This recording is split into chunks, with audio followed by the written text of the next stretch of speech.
Play here. Williams in trouble, and he'll just throw it up and picked off. Al Walcott. Welcome to Sikkim 365 Radio. Option look. Sanders keeps it, makes a cut, first down, still running. Spencer Sanders all the way to the house. A crucial touchdown for Oklahoma State to fight back 37 yards. Sikkim 365 Radio is presented by IdealMRI.com. High-quality MRIs for $497 or less. IdealMRI.com. Your health is important, so is your budget. Here Pollard. Oh, the Pollard. Turn it on. Carlson. He gets past him. Look at Pollard taking it for the touchdown. The 3 o'clock hour is sponsored by Waco Custom Marketplace. Meats, sweets, Texas treats, and a cut above the rest. 425 Lake Air Drive, Waco. Corral on 2nd and 15 as they're chopping down on his legs, and then they take him down high as well. Ika finished it. Now here's David Smoak, Paul Catalina, and Craig Smoak. Man, what a day it is in sports, huh? The opening round of the Masters at what is golf heaven, Augusta National. The opening day of Major League Baseball season. It was also the week of the National Championship game. And the draft, of course, a little bit later on in this month. It's Second 365 Radio, 365 Sports, and we might be distracted because Tiger's wrapping up his round. Scotty Scheffler is as well, among others, with a couple of holes to play. And others on the course, Jordan Spieth, Paul Catalina, Craig Smoak. I'm David Smoak, Sikkim 365 Radio, 365 Sports. And Paul Bloss, who is a viewer, listener of the show, Baylor fan, came by the studio a moment ago. We're going to tell you what he dropped off. We are all going to have to go to Weight Watchers or something here pretty soon because of all the food we had yesterday and also what Paul dropped off today on his way down to watch Baylor practice and spring drills continue. Not Armstrong, apparently. He has metabolism, blessed on high by the angels. Yeah, and we all hate him for it. It's something that eventually loses you as you get older sometimes. 1 out of every 3 men have symptomatic issues of low metabolism. Yeah. And Armstrong, you're headed down that track as well. All right, so, hey, today I sent emails to about a dozen college football programs for high school for coaches to come on this show between now and the next month as spring drill games. There's a bunch of them this weekend, including in this state, Texas A&M, Texas State, among a few others. And today we're going to drop in discussing the Aggies, Clemson, Nebraska, and Cincinnati, a future Big 12 team, the Bearcats, with our good friend Chad Brendel. As I think it's kind of neat. We turn the page, and here we go. Also, before we get into that or talk much more about that, Matthew Klopfenstein is a new commitment for Baylor. Another highly rated player that commits to Dave Aranda, a tight end, which, of course, as you know, Paul and Craig with Jeff Grimes, and what they do with the offense is something that they are just like gathering as many of them as they could possibly get.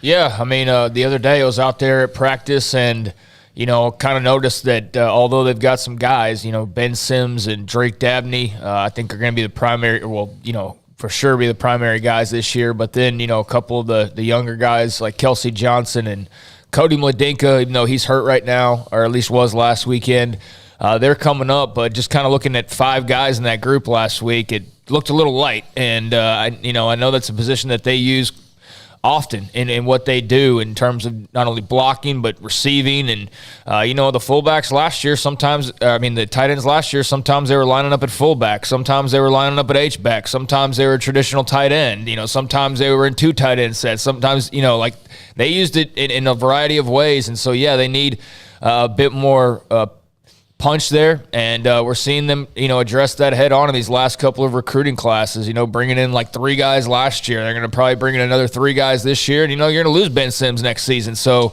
they're just preparing for the future, and, huge pickup, 4-star guy, a lot of, nice attention surrounding him, and just continue to bolster those positions of importance. Well, Dave Aranda said in the interview you had with him yesterday, Smokey, about tight end and the focus and how the NFL has changed its view of it. So, look, if you're going to recruit a roster with NFL players, there has to be a different focus on tight end. And outside of Oklahoma and Iowa State now recently, if you really look back at the last few years of the Big 12, it's been very deficient. I know as someone who had to vote in the AP All Big 12 team for several years, getting past to the first tight end, Mark Andrews is from this league. Great. Who's the next best tight end after Mark Andrews? No one, because it wasn't what the offense was doing, and part of that was Baylor's offense that used the tight end as an offensive lineman that could run routes, essentially, and block further down the field, and the way they kind of snuck things around. And now you're starting to see the renaissance of it, and part of that is because the league wants tight ends that can block and catch and run, because they're hoping to find the next Travis Kelce or Darren Waller or guys like that. I know that because of the offense that I would run, and I understand how important it is now in this day and age of what is wide open, I have always still been someone that loved either – you have the elite tight end, or even at times what is now the H-back or fullback. I just still think that's huge when it comes to protection. It's a weapon when you use it, maybe 2 or 3 times a game when it comes to the fullback, H-back. But Baylor last year, with the offense that they run, with that wide zone, with what the quarterbacks need, the tight end position, to me, you can't have enough of them, and I've always thought the teams that had tight ends and use them properly are usually going to be very, very good. Not all of them, but I just love it. And it's another, and yet again, we're starting to see, and again, you can't sit there and say stars don't matter, because they always do. If you look at the teams and players who get the Super Bowls, those who are drafted, teams that win, that does matter. Now, there's on occasion those who outwork everybody, or at least find a way, no matter who they are recruiting, because of what they get, and get them on campus and how much better they can get, like Baylor and TCU under Gary Patterson for the longest of time, or Iowa State or others. But you start accumulating them enough, you never know. And Baylor's starting to get more of the 4-star type player commitments. It seemed like more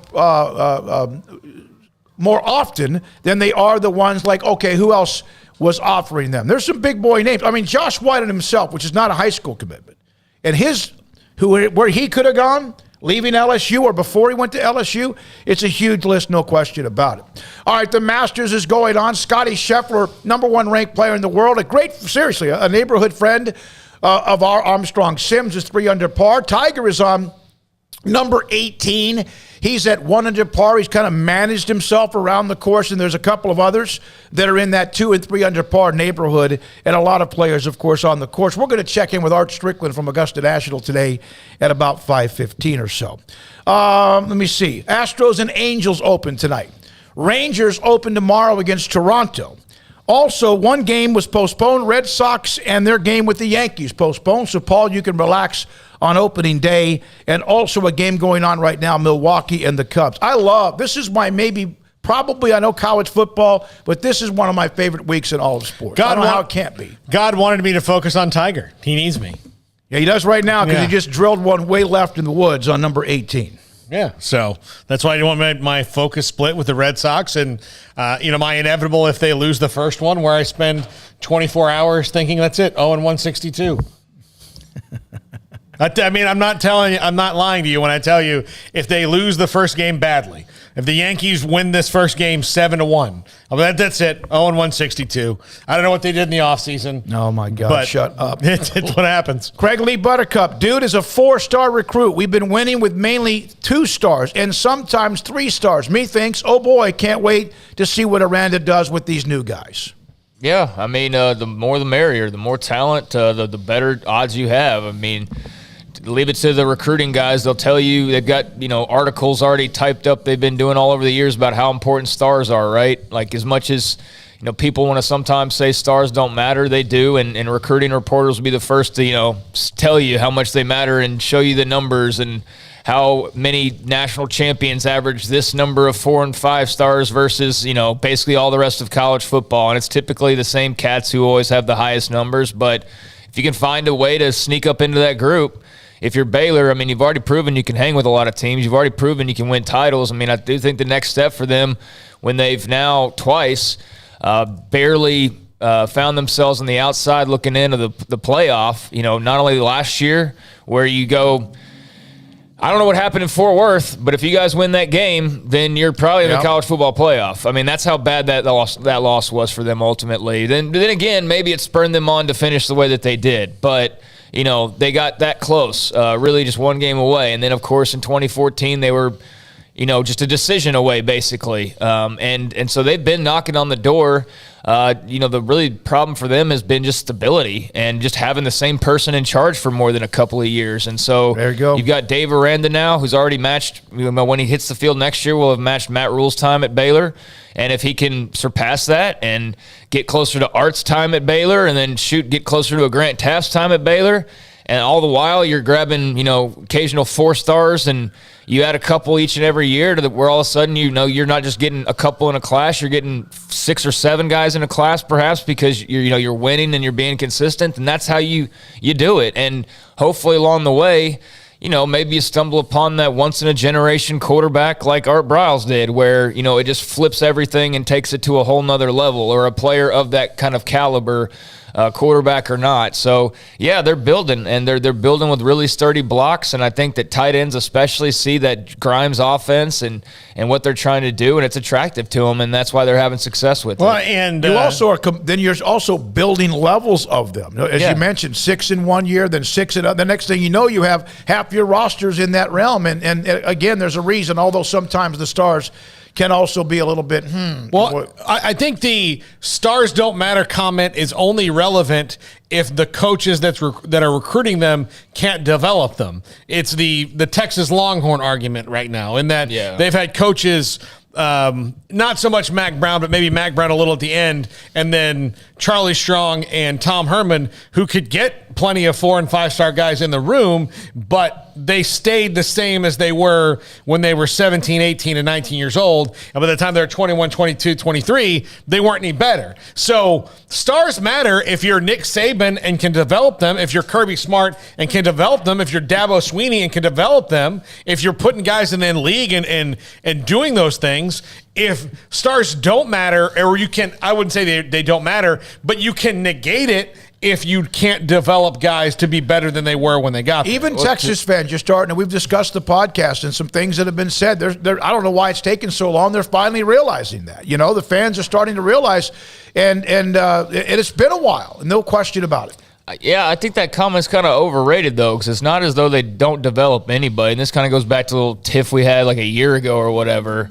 I mean, I just think they have so many of them. Like, they get 10 4-stars in a class. So then 2 of them don't pan out, and you go, see, they can't develop guys. And it's like, well, there probably are guys that do develop that we don't give enough credit to, a Sam Ellinger or whatever. It's just that, it reaches a certain ceiling, and that ceiling's not a national championship. So anything short of that, or a Big 12 championship, they're not they haven't grabbed as of late. So when those things aren't ending up in the trophy cases, and then you point out, a couple guys didn't pan out, and then they don't know how to develop, and they don't, and it's right. I think it's a combination of things. I think it's been coaching at times. I think it's been arrogance a lot of the times. I think it's been at times, maybe some overrated talent, or just not the right quarterback, or whatever the case may be. But they're far from the only team that's dealt with that. I mean, they're just the easiest punching bag, quite frankly. They're the Dallas Cowboys of college football in a lot of ways.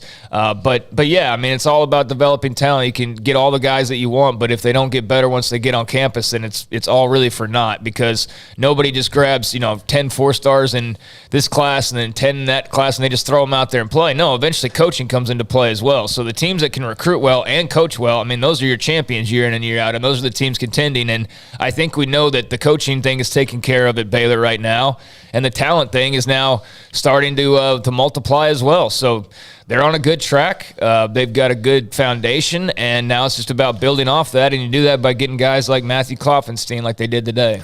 Grayson with a note today, and Ashley Hodge was on this. Jalen Bridges, the forward from West Virginia, the basketball player, has home visits to Alabama, Ohio State, Michigan State, and Baylor. He'll go to Alabama first, then Baylor, and then also try to make trips to Michigan State and Ohio State. He would be a transfer to one of those 4 schools. He's a former star coming out of Fairmont High School in West Virginia.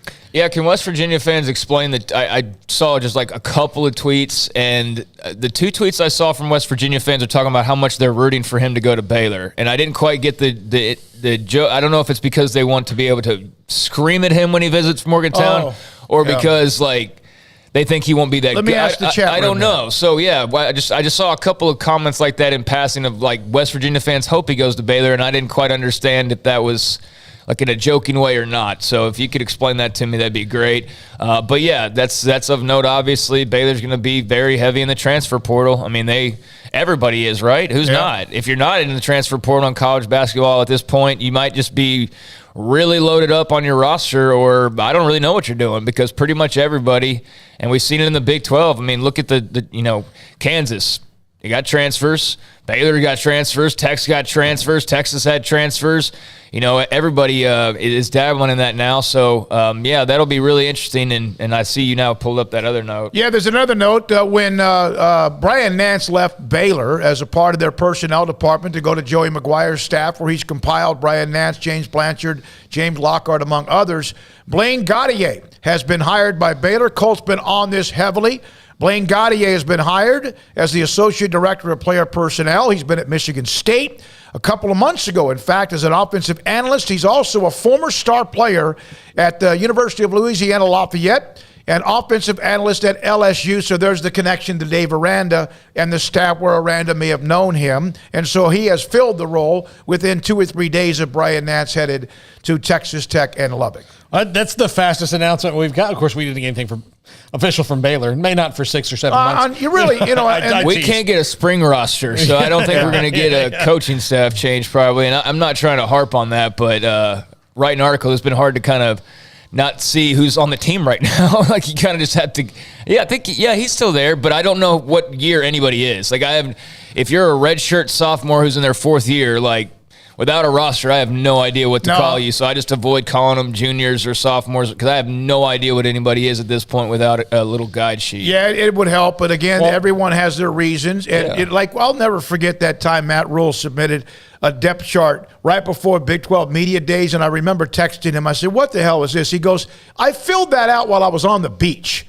I mean, it meant so much to him at the time that he filled that out on the beach, and everyone ran with it. And, of course, that's all you can go with, basically. Actually, I think the argument, how TCU is taking away the term freshman and sophomore and all that they're just going the British style. The COVID eligibility. Do y'all feel how the world has changed and become better as a result of that decision? Oh, my gosh, what a game-changing decision that was. But this is a much better reason to do that than someone might get their feelings hurt by calling a freshman. Just he's in year 1, year 2, year 3, year 4 of his eligibility. Yeah. That would be easier to understand now that we've got this backlog. Like Harry Potter, like you're a 5th year student or whatever. I asked the question about Jalen Bridges in the chat. Big Ounce, a West Virginia fan, go, I don't want him there. Okay. He doesn't want him. And I said, okay, thanks, Big Ounce. By the way, thanks to those of you who have already joined us. And Scotty B, almost always our leadoff hitter, which means he's a contact hitter with speed and can play some defense somewhere. I assume that some of those tweets were people saying, "Oh, please go to Baylor so you can play him." But I think that Big Ounce is probably right. Like, "Oh no, don't go play for one of the best programs in the country." Yeah, no, that's why I was like, I was trying to seek clarification because I assumed it was a joke. So I was like, why would they want that? And but I couldn't tell because I didn't really delve into it much further. If anybody transfers from FSU as my alma mater, I hope they go to the University of the Pacific or something. Yeah, so they don't come back and haunt them. Yeah. I mean, so thank you for a little bit of clarification that's not a overwhelming opinion, or at least it's most likely a joke. That's what I figured it to be. But that's why I was wondering, maybe it's you laugh through the pain kind of a thing. I don't know. So we are, again, until 6 o'clock. Thanks to Paul Bloss. Armstrong, do you have the picture that Levi's in the studio, Jack McKenzie, who's on Twitter now at JackMac1988. Also, Emery Winter. 98. Oh, yeah, he's not that old. 1998, Jack is in studio. So is Emery Winter, Armstrong Sims. Those are kolaches from the Czech stop. And Paul Bloss is on his way down, as I mentioned earlier. I'm telling you, the one in the middle, that's chocolate, like chocolate chips or something. Huh, interesting. That I've never had before. By the way. I had 12 cookies I left in the studio last night, 12 of them, and there's 2 of them left. And I didn't take anyone. Craig, did you take any with you? No. I'm not going to. Nobody is saying a word in the studio. Yeah. Jack, are you going to at least deny, confirm, or deny? Jack ate 3 of them. There's 0, 3, Emery, 0. Armstrong, you're lying. You are absolutely lying. I hope Scotty Scheffler hits a tree. And not in a car, but like. So we have to talk about Levi today. Okay. Levi did something very, it's impressive, but it kind of hurt my feelings because he's here for the 2nd consecutive day. And I was like, oh man, 2 days in a row is awesome. Levi is here because he has an article to write, and he and his roommates just got new video games, and he cannot concentrate because in the apartment because he can't stay focused and wants to. What game? Well, what did they get? My friends got Lego Star Wars. Lego Star Wars. MLB The Show. Okay. All right. Yeah, that'll keep you busy. Yeah. He's here. What are the sounds of video games these days? Are they? I mean, there's no. I don't know. There's not noises we could make. I mean, it's it's not. It's like a movie sound effects, pretty much. Yeah, it is. It's not like Mario. It's like doot doot doot doot doot. It's not that anymore. Or lots asteroids. of gunfire and things like that. All right, I see some of them. Sometimes I'll see something pop up on Twitter. They don't have the audio. At least I don't see it, but you can see people try to kill people. So that we will update you on the Masters leaderboard when we come back in the next break. We open up. Our first guest is not until 3:45. We have lines. Paul, can we open the lines up? Armstrong, can we open the phone lines up? I'm gonna executively say no. We will not have time. We have to get to a guest on time. We have too many guests. At 3:45? We absolutely cannot. I promise you right now, we are not responsible enough to do it. The collective us. It's 3:20. We can't do it. And we'll open them up. But I'm telling you, we can't do it. If we hit that guest 1 second after 3:45, $5. All right. I'll give you $10. We have 25 minutes until that segment. All right, we're going to open the lines up. I'll fight for you. 254-339-1122. We celebrated 2 years yesterday. We have started year number 3 today. We will drop in again with A&M, Clemson, Nebraska, and Cincinnati as we begin a heavy dose of the spring drills. Not to mention a live cut in to Augusta National and the Masters. Mickey Spagnola, he'll join us, DallasCowboys.com, Sikkim, 365 Radio, and 365 Sports. It's Ram Truck Month at Allen Samuels. The new 2022 Ram 1500 Lone Star Crew Cab has all the quality for work or play. Impressive towing capabilities, heavy-duty payload capacity, smooth ride, and an interior design is why Ram is the first truck ever to win #1 overall in initial quality according to J.D. Power. When looking for a truck that can do it all, come see the possibilities. First responders get a $500 discount. Shop Allen Samuels, DCJ.com, or come in and see the huge selection of brand new cars and trucks. Come by. Let's be friends. Boots add protection. Good boots help you climb better and move forward faster. And when your son or daughter steps into the boots of a U.S. Army officer, they also learn how to lead. In these boots, they'll gain more confidence with expert training in one of more than 150 occupational specialties. In these boots, they'll stand a little taller and lead a team with diverse backgrounds and areas of expertise to successfully accomplish whatever challenge comes next. In these boots, they'll earn respect with valuable experience from day one that will give them solid footing for success into the future. Highly qualified candidates who earn a spot on our team can receive comprehensive health care coverage, college tuition assistance, and a bonus of up to $40,000. See all the things your son or daughter can achieve in our boots at GoArmy.com. U.S. Army Waco Recruiting Company, 254-598-8131 or 254-776-1543.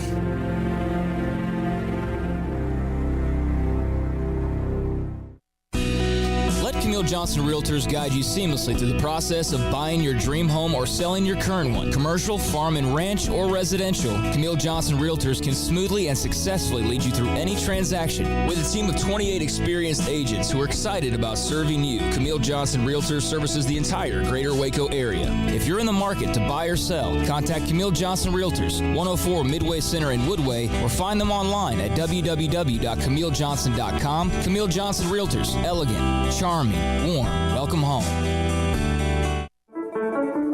One size fits all. That may be all right for an adjustable belt or cheap sunglasses, but when it comes to your financial needs, no one wants a one-size-fits-all strategy. Cam Heathcott, your Edward Jones financial advisor, knows that his most important goals are yours. That's why he takes the time to understand your needs, knowing you. That's how Edward Jones makes sense of investing. Cam Heathcott, covering Conroe and Houston, 936-756-7717 or cam.heathcott@edwardjones.com. Edward Jones, member SIPC. There are 26 letters in the alphabet, over 600,000 words in the dictionary, and just 3 of them said together can change everything. Let's order pizza. Those 3 words lead to dough made from scratch and 3 fresh signature cheeses that blanket golden crust in a heavenly melt on Marco's Pizza that'll blow your mind. So visit Marcos.com to order and stop by Marco's Pizza in Belmead, China Spring, Woodway, and soon to open in Robinson. Marco's. Pizza lovers get it. At Ideal MRI, we feel blessed to be part of the Waco community. We're a small family business here in Central Texas. At times like this, the cost of healthcare has never been more important. And unfortunately, significant illnesses and injuries still occur. And that's why Ideal MRI is open and here to serve you through this difficult time. So if you need an MRI, ask your doctor about Ideal MRI. You can schedule online in minutes at idealmri.com or call 833-IDEAL-MRI.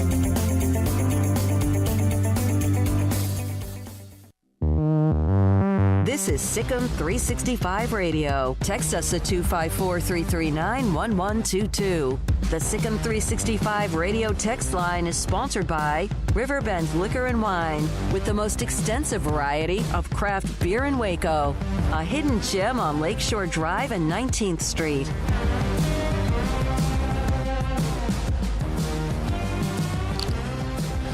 Back with Sikkim 365 Radio, 365 Sports. 254-339-1122 is the number for any calls, any opinions, comments, questions on what we've discussed in the first part of this show. And again, right around the corner, our first guest will check in with A&M as they're one of about, I think it's about 16 or 18 schools that have spring games among the major colleges in America. Also, Cheeto Miko. Still haven't figured out why I hang around a Baylor-centric broadcast, but you guys cover all more than fairly. Love you all. Thank you, Cheeto. Thank you. Thank you for your opinion. Thanks for your feedback, and we appreciate you very, very much as well. Biscuits and Gravy wants to know why Paul won't take her call. Look, I can get in the weeds about structuring a radio show and what we do and how it's different, but I'm not going to. So we'll just take the calls, and then I'll be proven right later. All right, go ahead, Craig. What were you going to say? You going to add to it? 254-339-1122. Biscuits and Gravy. Again, we'll try to get your call on the air here momentarily if we possibly can. Leader at the Masters. Cameron Smith, right now 4 under par. Scotty Scheffler, ranked number 1 in the world, is on 17, 3 under par. Willett and Neiman. Joaquin Neiman played alongside Tiger today. Also now, they're at 3 under par. Tiger, a par number 18 from about 6-8 feet away after hitting his shot in the trees on number 18 to finish his opening round at the Masters at 71. Pretty remarkable that he's even playing, and of course then to do that. Jason Kokrak is 2 under par. He's in the clubhouse as well. 254-339-1122, the number to call. We appreciate your calls if you have time to jump on as well. From Aaron Anderson on college basketball, I don't understand how John Calipari still has a job. I don't know why they'd fire him. I mean, you know, you got to think about, like, what are you going to go get? If somebody fired him, there would be everybody, I'd say 95% of all programs, even if they have a pretty good coach, would beat down his door. Yeah, I mean, I know he hasn't won a title in a while, but, you know, he was in a Final Four right after that. Neither had Bill Self. Yeah, I mean, it's hard. It's hard to do. I think Jay Wright and North Carolina winning 2 titles pretty close to each other made a lot of the Blue Bloods think, like, why aren't we doing that? But it'd been a long time. You know, it'd been since 1985, but since Villanova, before they won that little stretch where they've been on. So it's a long time. It's hard. It's really, really hard to do. It took Kansas, who's been in several Final Fours since they won in 2008, till Monday night to do it. It's really hard to win a national title. It's really hard to win consistently in the tournament. And, you know, maybe they're not hitting their baseline of what you think they should be. Look, Kentucky, given their basketball resources, probably should be a solid Sweet 16 team pretty much every year. But they also ran up against St. Peter's, who beat Purdue. They beat everybody in their path until they got to North Carolina, who was kind of a team of destiny in their own right. Yeah, they don't just come off the trees like apples or lemons or whatever they are. It's hard to win one, and sometimes what Nick Saban's done at Alabama, even Dabo at Clemson, and then in basketball, you could always look at what John Wooden did when he won 9 of 11 or whatever it was. It's hard. It's really, really difficult. Jerry Tarkanian, UNLV, was unbelievable. And they had a team that finally won it after they had knocked on the door. And then they had what looked like an unbeatable team, and that team didn't win it. 83 Houston, unbeaten, Akeem Olajuwon and company, they didn't win it because of the shocking upset to North Carolina State. So some of the great teams. Danny Manning in Kansas in 88 beat what was a fantastic Oklahoma team in 1988. That's Kansas, but they were the underdog in that game to a really good Oklahoma team. And Oklahoma did not get that one done. I think Billy Tubbs might have been the head coach at OU at that particular time. Aaron Anderson, trust me, Big Blue Nation is fed up with him. Yeah, you never know what the alternative is. And I get that Kentucky, is that the Kentucky, is that in college basketball terms, Alabama, when it comes to expectations and demands? Or is there I know Kansas and North Carolina, Duke, and everybody. It's in Kentucky. Somebody tell us on the show last week that Kentucky would dwarf anybody else if the game had included them in the Final Four down in New Orleans. Yeah, absolutely. Yeah. So, and maybe they are fed up with him. I don't know, but okay, if you fire John Calipari, who are you going to go hire? Because the Billy Gillispie hire wasn't that long ago and didn't work out. That's why you have John Calipari now. So. It's not like there's just elite coaches sitting around waiting for Kentucky to call. Yeah, they've had a few flat tires along the way. It's not always easy, but yeah, this year when you lose to someone like St. Peter's and you look at the budget and much more and all that, it does probably get even more frustrating as you could possibly imagine. Let's see, Jacob, he's always updating us on Boise State. Jeremiah Dickey, their athletic director, formerly at Baylor, Boise State, came out with a potential renovation to all of its sports and looks like they are making a move for the Big 12 in the future or for the conference to at least notice. Well, they need to. That's what you got to do. I mean, to make sure that, look, if it's not the Big 12, it might be somebody else. You never know. But the Big 12 seems like the most likely option, so might as well do it, especially if you got the money. Yeah, I mean, great that they are up in their facilities. I mean, that's great news. Saw South Florida's doing something as well. And, I don't know what the Big 12 expansion holds or, the timeline or the thoughts that are going through there right now. I mean, they just changed commissioners, so I don't know where, that falls and affects a timeline of any decisions on expansion in the future. But, I mean, Boise State is in that group that's been mentioned or at least discussed and vetted, and if not the Big 12, then who knows what the ever-changing landscape looks like with the Pac-12. I mean, I know that there's been debates going back to last year when we were talking about all this about the Pac-12 and what they would want and what they wouldn't want. And I know the Pac-12's too nose in the air, snobby for the Baylors or the TCUs or whatever because they're not going to mess with the religious schools or whatever the case may be. That's fine. They can be snobbish. And maybe that's, as a result, not a place that Boise lands. But who knows? I mean, we don't know. There might be 3 major conferences in 5 years. There might be 5. There might be 4. I mean, we really have no idea. We know the SEC is going to be around. We know the Big Ten is going to be around. We know the ACC is going to be around. The Pac-12 will be around, but, what does it look like? To what extent? Does it fold into the Big Ten, going back to rumors from a year and a half ago of, for example, USC and Oregon, they're looking around the room and they're looking at the SEC money and they're looking at the Big Ten money that's coming and they're going, they're kind of, looking like OU and Texas saying, well, what about all these cast and crew around us? They're not holding up the weight, or at least that's the feeling that OU and Texas had.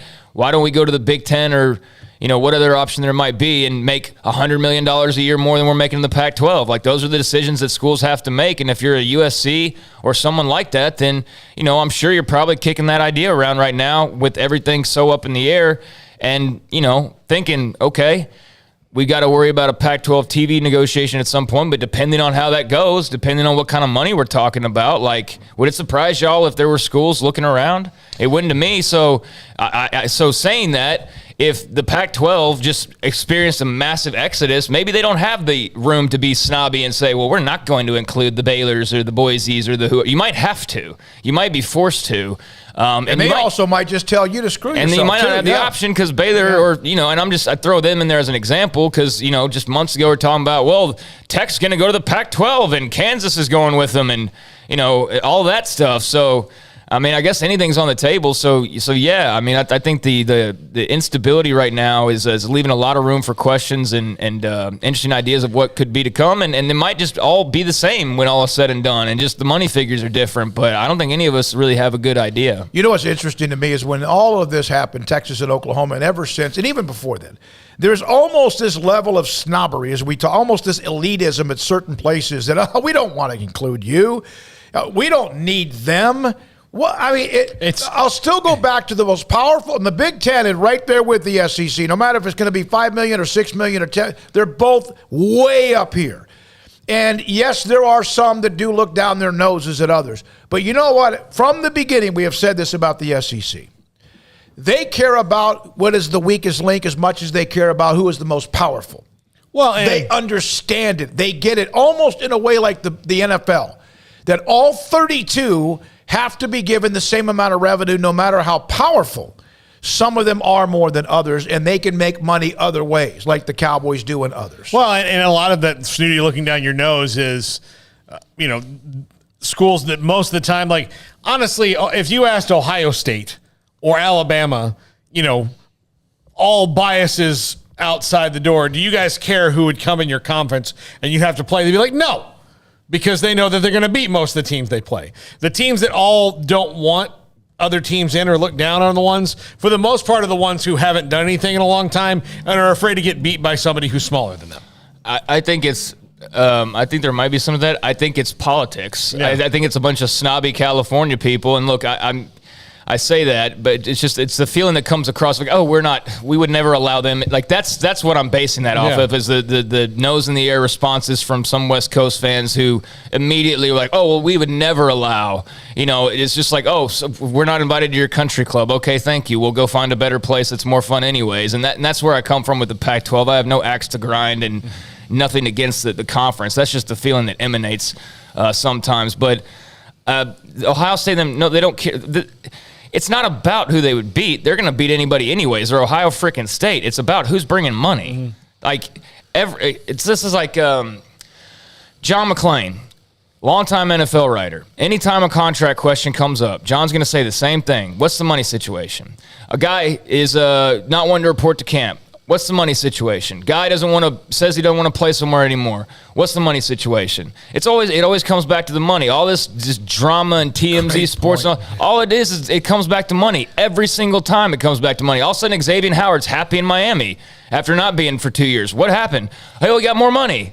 It's all money. In college athletics, same thing. It has nothing to do with your brand. It does have to do with your brand. It has nothing to do with your history, really. If you're a hot brand who can make big money, they'll find a place for you. And, if you're somebody that's borderline and then you have, an attachment like, you're also a religious school, well, then you're not going to be probably as popular for a Pac-12 to want to bring in. But I think that, there's nothing really to it as far as like the winning goes. I think it's just so money driven now. So there's just only so many brands that can, look at the Big 12. Like, they don't know if they brought in extra value really or not yet.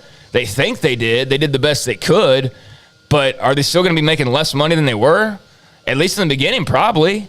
So, there's just only so many options out there. But just going back to Boise, they're a team that, how much value do they really bring? But in terms of them landing in a power conference, I think we got to, wait and see about 5 more years or 2 more years, somewhere in that time frame, once these TV contracts get settled. And, if everybody locks their contracts in and all the leagues stay the same, then so be it. But, if somebody's not liking the numbers that they're seeing and feels like, maybe grass is greener on the other side, much like OU and Texas did, then who knows? All bets are off, and you might be in a situation where, hey, I'm Cincinnati. I didn't think I was getting a power call anytime soon, but guess what? The Big 12 wasn't expecting Texas and Oklahoma to leave, and so here we are, and now Cincy's a Power 5, and BYU's a Power 5, and so, who knows? From Aaron Anderson, by the way, culturally and politically, UT would have been a better fit in the Pac-12, and of course, the last time there was a lot of this shuffling around, and we got to take a break here, that was something that they were trying to work some things out. Didn't work out. It's going to happen. There's going to be constant change. And you're right, what John McClain said, no matter what a player says or a coach or a player free agent, it's always about the money, and rarely is it not. If Boise State could prove and bring in money, they'd be in a Power 5 conference. Yep. That's what I'm saying. So, let's just see how the landscape shifts in the next couple years. There's no way the Big Ten ever thought they were going to have Rutgers and Maryland. Exactly. And guess what? Then they saw the eyeballs and said, hey, let's grab a little bit of that monopoly piece of pie as well. When we come back, Olin Buchanan, Texas A&M, been kind of quiet with Jimbo Fisher and company. Expectations sky high. Can they get to them this year? Sikkim 365 Radio and 365 Sports. Marco's Pizza. Pizza lovers get it. Marco's Pizza with four locations right now in Waco, in Woodway, China Spring, Belmead, and also in Robinson and building a new store in Hewitt, which allows them more access down 35 and south of Waco into Lorena and elsewhere as well. Bob Mock is the owner. Bob Mock's a huge Baylor fan, but also a fan of what we do and has been for a long, long time. And he also is someone that supports what we do with our coverage of high school athletics to give back to the communities and why he has stores where he does. Marco's Pizza, by the way, they have the Pepperoni Magnifico. It's become one of our favorites. Go to PepMag if you order online, marcos.com, and it's pepperoni with two different styles of pepperoni, and you could barely see anything else that's on that pizza because it is loaded. And, of course, they're all meat pizza, thin crust, whatever you want, you can do it. Marco's Pizza, marcos.com. Pizza lovers get it. Cars priced right both day and night. Average your car in Texas. Trucks built for you, red, white, and blue. Average your car in Texas. Cars that zoom with lots of room. Average your car in Texas. Count on us, a dealer to trust. Average your car in Waco, Texas. Did you know that 1 out of every 4 men have symptomatic low levels of testosterone and don't even know it? And if you think you're too young to worry about it, guess again. Low T levels can make you feel tired and grumpy, cause weight gain, and wreak havoc on your sexual desire and performance. Petty Clinic Low T can set up same-day blood screening and results, so if you're tired of being tired, I challenge you to man up and Google search Low T Waco or go online, pettycliniclowt.com. It's a private clinic with an atmosphere catering to men. Affordable, only $150 a month, includes lab work, office consultation, testosterone injections, follow-up visits compared to $395 a month in Dallas or Austin, and you don't have to fight the traffic. Petty Clinic Low T as board-certified physician consultations will provide the best form of brand-strength testosterone available. Contact Petty Clinic Low T today, just off Highway 84 on Old Hewitt Drive in Woodway. Petty Clinic Low T, helping men become the high-performance men they deserve to be. PettyClinicLowT.com or Google search Low T Waco. In the market for a quality metal building? Since 1943, Pioneer Steel and Pipe has helped Central Texas residential and commercial customers with metal building design, panel options, building components, and trim options. Pioneer Steel and Pipe's residential line is energy efficient, offers low maintenance, reduces insurance payments, is impact resistant, and carries up to a 45-year limited warranty. In addition, they can also help you find a metal building contractor for your project. Pioneer Steel and Pipe with locations in Waco and Bryan and at pioneersboys.com.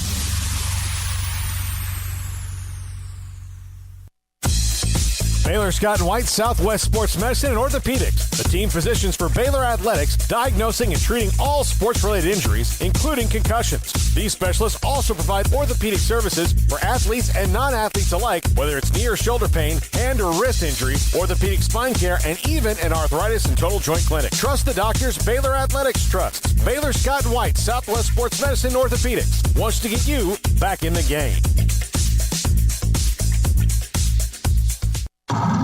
It's plain and simple. Waco Custom Marketplace is the one-stop shop for what you need for tailgating, from charcoal, cold beer, and wine. And, of course, customize your order with brisket, tri-tip, sausage, wings, smoked pork tenderloin, country-style or pork spare ribs, marinated beef and chicken fajita meat, ground beef and chili, meat, hot dogs, and burgers, buns, seasoning, sauces, chips. There's fresh baked bread and kolaches every day, breakfast sausage links. And you can also customize your favorite cut of steaks from Select, Choice, or Prime, bacon wrap fillets, ribeyes, New York strip, sirloin, T-bone, and porterhouse. Full service butcher shop includes pork, poultry, beef, chicken, and seafood, serving Waco restaurants and families since 1940. Your one-stop shop for beef, pork, poultry, and seafood needs. Waco Custom Marketplace, 425 Lake Air Drive, or WacoCustomMarketplace.com.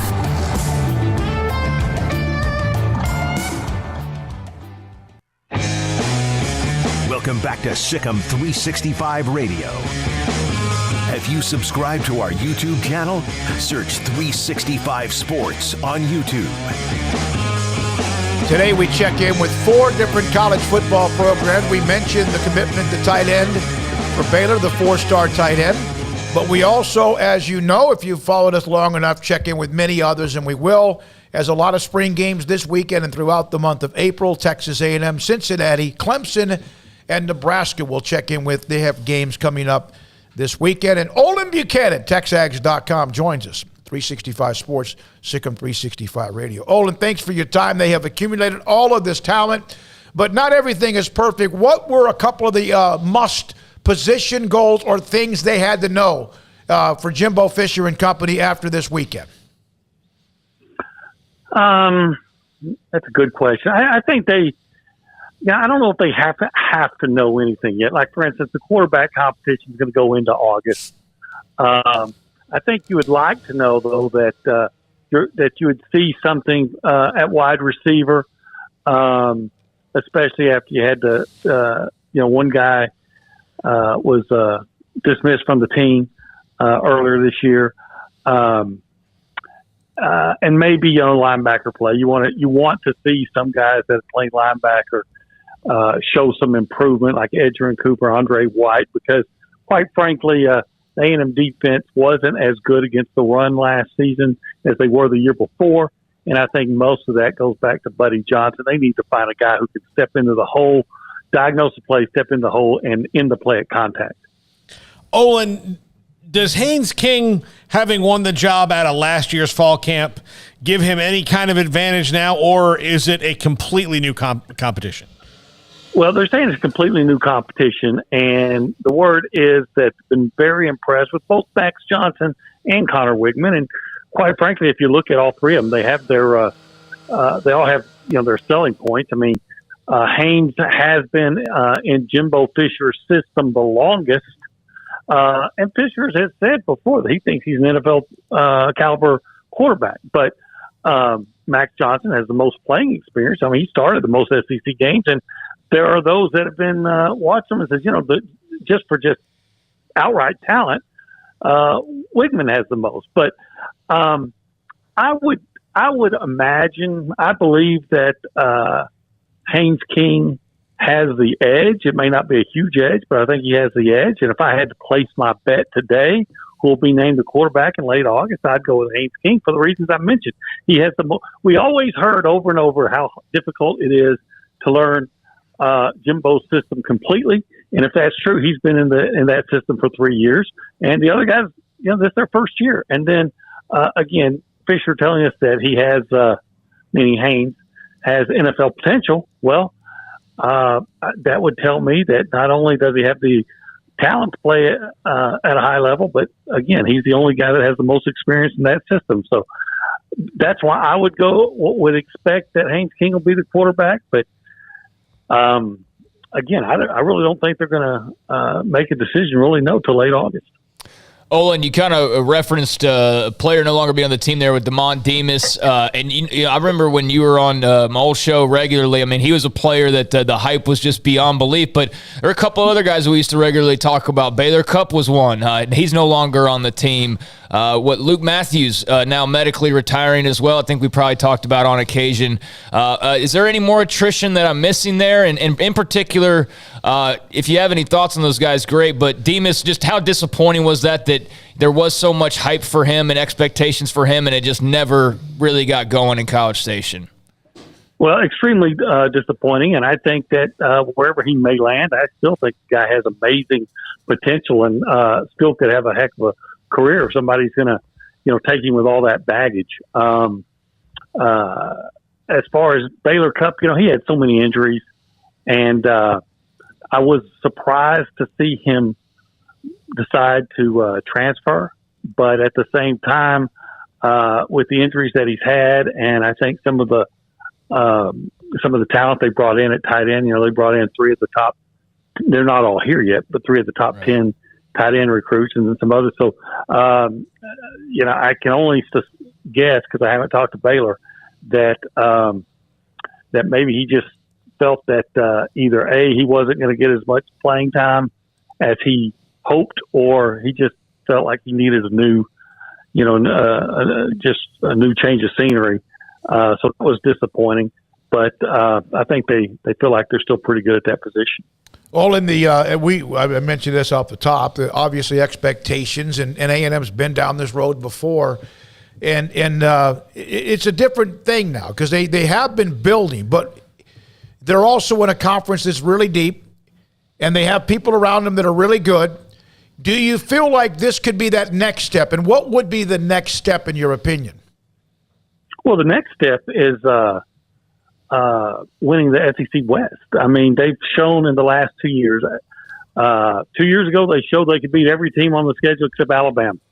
And then last year, they showed they could beat Alabama, and they did it with a backup quarterback, 2 true freshmen in the offensive line, and another guy who was a backup starting in that game in the offensive line. So, does that mean they're going to take that next step? No. But I certainly think that they're at that point now where anything less than being serious contenders. Now, we understand that things change with injuries, but anything less than serious contenders as you look at them now with if they're healthy, and I mean by healthy, you mean like a quarterback or, your best player like a Devon Achane. But because we all know there's going to be a certain amount of injuries for everything. They're at a point now that I think they should expect to win at least 10 games a year and feel like that you have a chance to win the West. I think that's I think that's the way they should approach every season now. And if they fall short of that, they should look at it as underachieving or disappointing.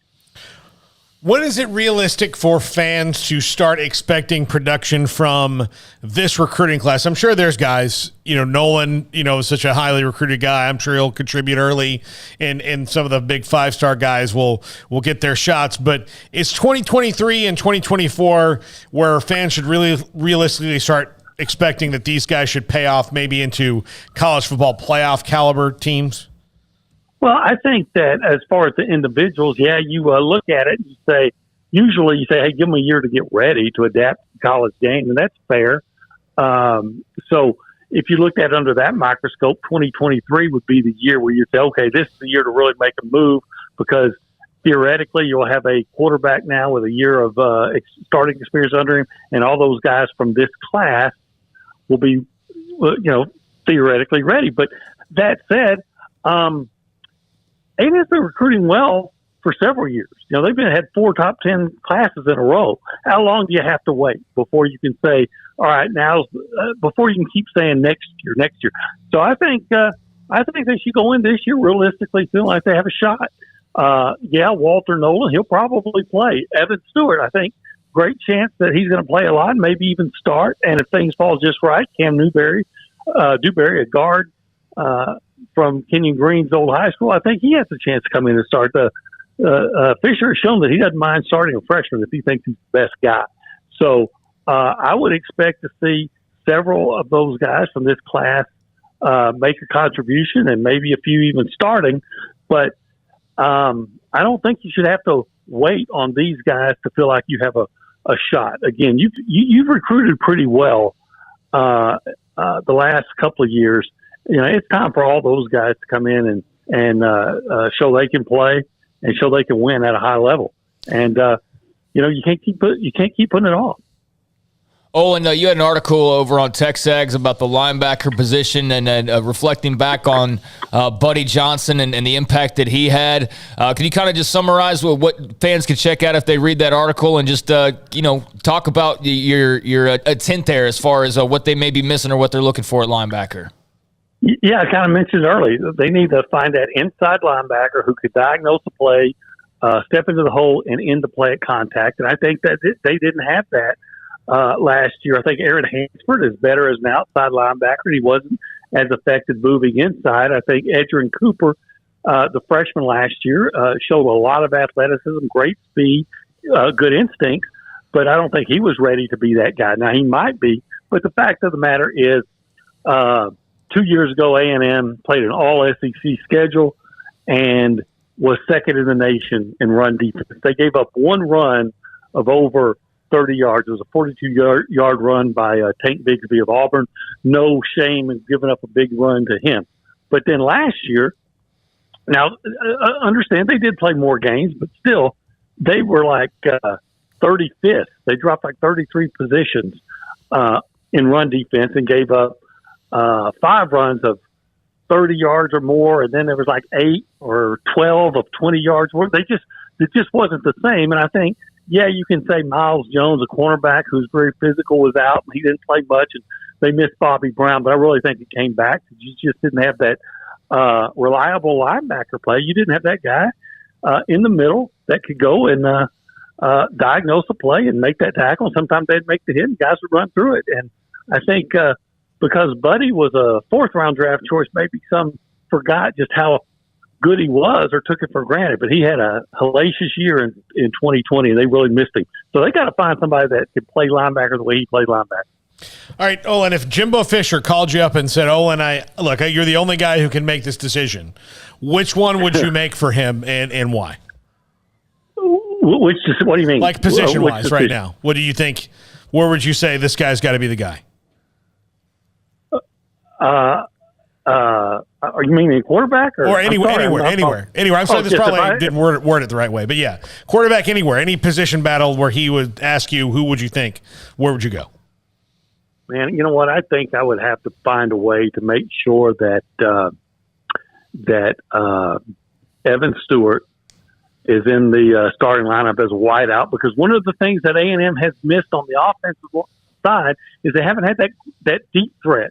The guy that defenses they can't bring 9 or 10 guys in the box because they're afraid somebody's going to run right by you. They have it with Caleb Chapman, except Caleb Chapman has missed more games with injuries over the last 2 years than he's actually played. So you can't count on him. So I would think the guy that could really bring another element to the A&M offense is Evan Stewart.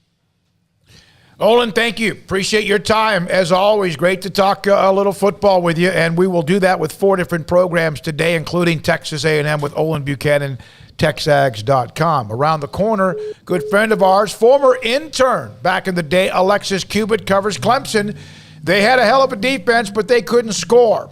What are they now? Clemson and Alexis Cubitt. She'll join us next on Sikkim 365 Radio and 365 Sports. Pioneer Steel and Pipe with a couple of locations in Texas, Waco and Bryan, 80 miles apart or so. In Waco, they're building a brand new facility that's going to be bigger, better, faster, and stronger, and only allows them to be better, and that's hard, than what they've been since 1943, when they have served customers, many hundreds, thousands of customers and businesses with all sorts of, you need product like steel, metal, pipe. And that's what they do. That's what they also excel at. And they are great at helping people through projects like metal buildings and so much more. So commercial or real estate, if you need pipe, steel, or metal, you can go to Pioneer Steel and Pipe, where they can help you with that, whatever location. PioneerBoys.com online, and PioneerBoys.com online since 1943. 1, 2. I'm in love with a man named Rudy. I'm okay with that. He knows exactly what I want. He keeps me coming back. He cooks breakfast, lunch, and dinner for me. Does the dishes too. I'm in love with a man named Rudy. Last name Barbecue. It sure is easy to fall in love with Rudy's tasty oak smoked barbecue. Next in line. From the first workout to the last practice, sports is an incredible challenge. Hi, this is Dan Ingham with the First National Bank of Central Texas, and we're proud to support each athlete, every parent, and our educators. From families, small businesses, to the biggest industry, we're here to help.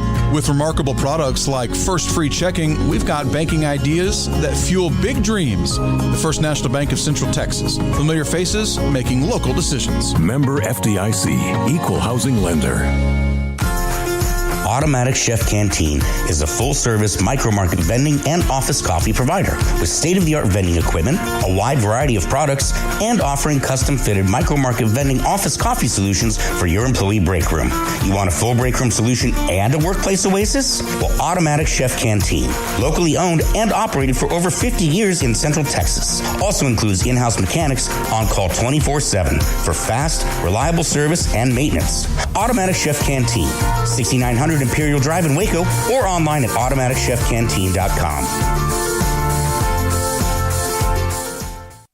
you or your kids get nervous about going to the dentist, Stonewood Dental, Dr. Steve Childress, he can help. I've spent a career taking care of patients who as children had bad experiences, and now they're adults that hate going to the dentist. If I get a kid at 3 years old and they come every 6 months and it's a happy experience, it's normal for them. Now they have an accident at 6 or 7 or 8 at school. Now they have a broken tooth or a trauma, and they have to come here. They're used to lights, they're used to water in their mouth, they're used to experience, they already trust us. It's amazing what we can do with that kid without it being a negative thing. But if I see a 6 or 7 or 8 year old that's never been to the dentist, and now they have a trauma or an unfortunate unexpected toothache, it's harder to do that for that kid and it not be somewhat of a negative experience. So bottom line is I try to teach kids and adults and teenagers and everybody the way I'd want my family treated, which is where it's a necessary part of life. You just take care of it. It doesn't have to be that big a deal. Learn more, stonewood-dental.com. When we moved to Texas, we were like fish out of water. We didn't know anyone in our neighborhood until our Texas Farm Bureau insurance agent came to the house. She was so helpful and reassuring, a friendly face with that Texan hospitality I'd heard about. When we purchased a Texas Farm Bureau insurance policy, we knew we were making the right choice. We knew our family would be protected. Stop by and see our agents at one of our 3 McLennan County locations. Coverage and discounts are subject to qualifications and policy terms and may vary by situation. Baylor University is where lights shine bright. So, let there be light. Let there be roommates and teammates, scholarship and championships. Let there be fresh starts and new traditions, fast friendships and lasting impacts. Let there be laughter. Let there be joy. Let there be light. Baylor University, where lights shine bright.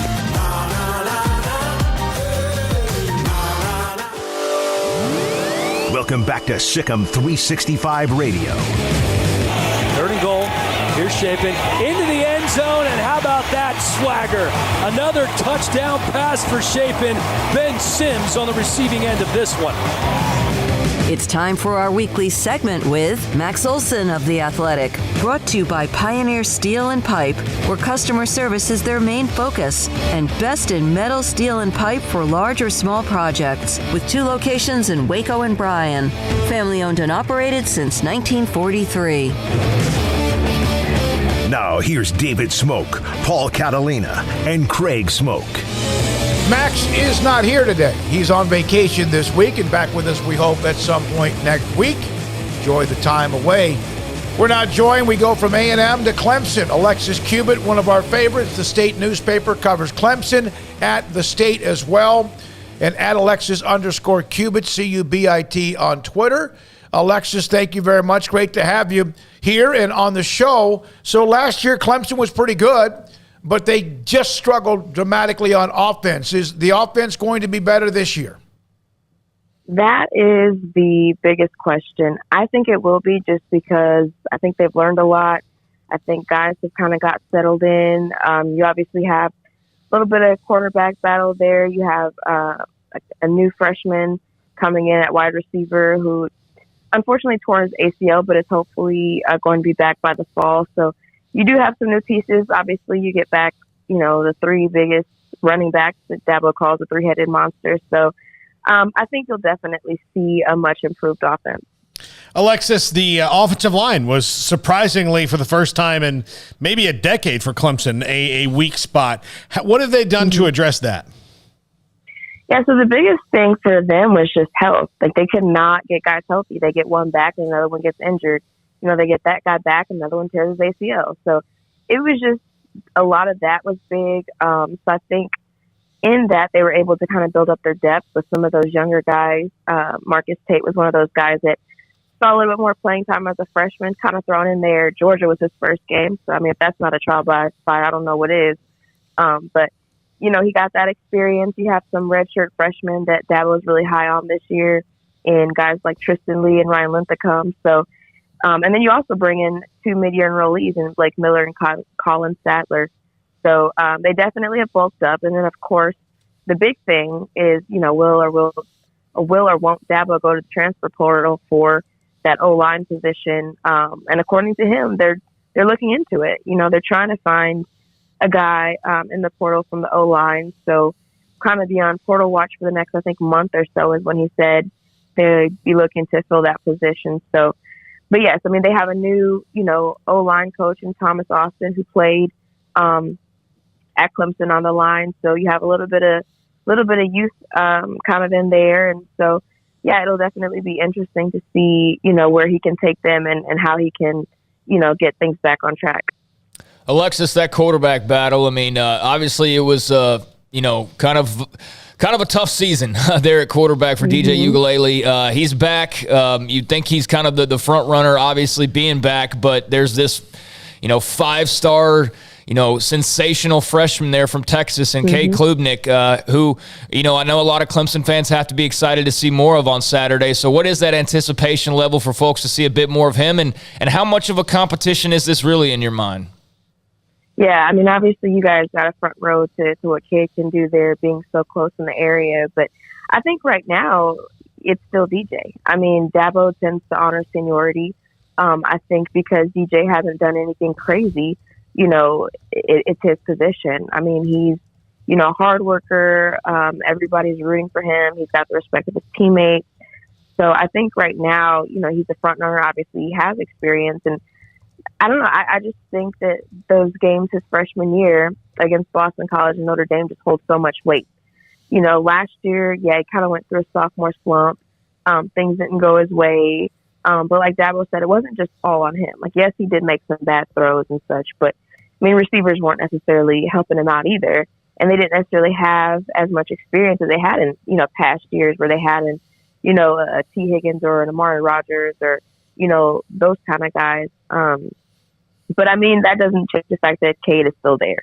He's obviously still competing and definitely, learning a lot, especially as a mid-year enrollee. So he's getting a jump on things. But yeah, ironically, they're on different teams. So DJ is on the orange team, and then Cade is on the white team for the spring game this Saturday. So it's not like you'll have to wait. I mean, you're going to see them right away and see what Cade has to offer. So Venables, Elliott, gone. So they have to replace them, which, that's part of what very elite programs and successful programs have to deal with. Any kind of interruption with that? I don't think so. So the thing about Dabo is that, like, he talks about the reason why he doesn't particularly, quote unquote, care for the portal is because he runs a developmental program. Well, that extends to the coaching staff as well. I mean, you have Wes Goodwin, who, from the media outside world had never really heard of him, but, he worked under Bruce Arians and, had that NFL experience. He worked at Mississippi State, so he's got the SEC experience. And so now, he's been a defensive analyst under Brent Venables. So, it's not like it's just some, random person. He's come through the ranks and is now taking that spot.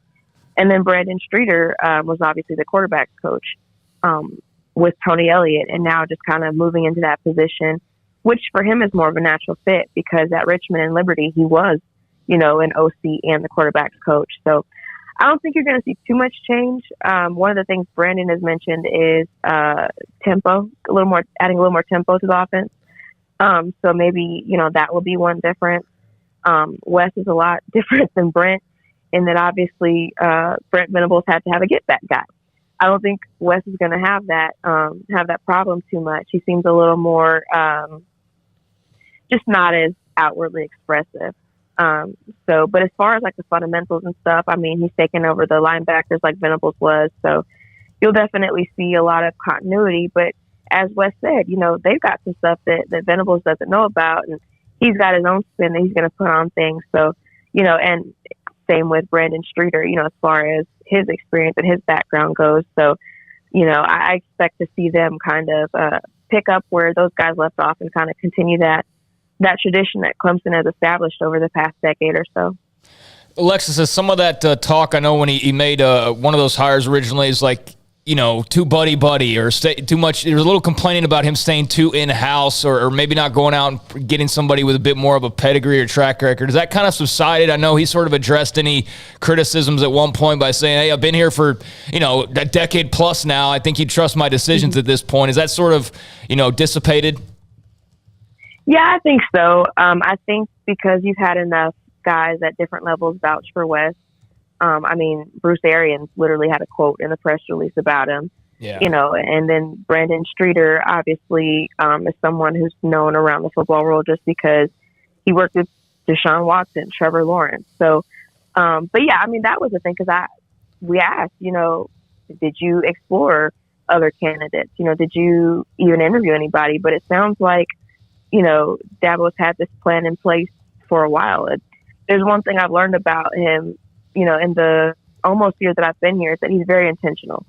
And there's nothing ever, it doesn't seem like there's anything ever done without some kind of reason. So when he brought Wes in, that was the plan. That's what he told Wes. The plan was that, whenever Brent Venables retires or, goes head coaching, like he would elevate to that position. I don't think he ever said anything like that to Brandon Streeter. But I mean, Brandon's only worked under 2 coaches in, I think, his whole career. So he's obviously a very loyal guy. And so when Tony did take that position at Virginia, I honestly thought that if there was a coordinator position that they'd maybe go out for, it would be the OC, especially with Graham Harrell out there at one point. But they stuck with it. And so, I think there was a little bit of question as far as like, okay, you didn't even interview anybody else. But, I think at this point, Dabo's earned enough leeway to where you're just like, okay, well, let's just kind of see how this goes and kind of ride it out and see what happens this fall. Who do you think their chief competition in the ACC will be this year?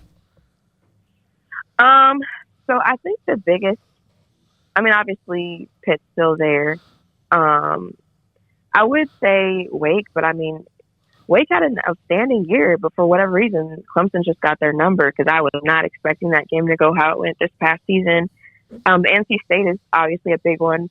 That's kind of a rivalry with a lot of on and off field things between the 2 coaches from our perspective. And then, just that double overtime game there in Raleigh was really intense. And Clemson was very close to winning that one, which, that loss is what basically knocked them out of the college football playoff and extending that 7-year streak.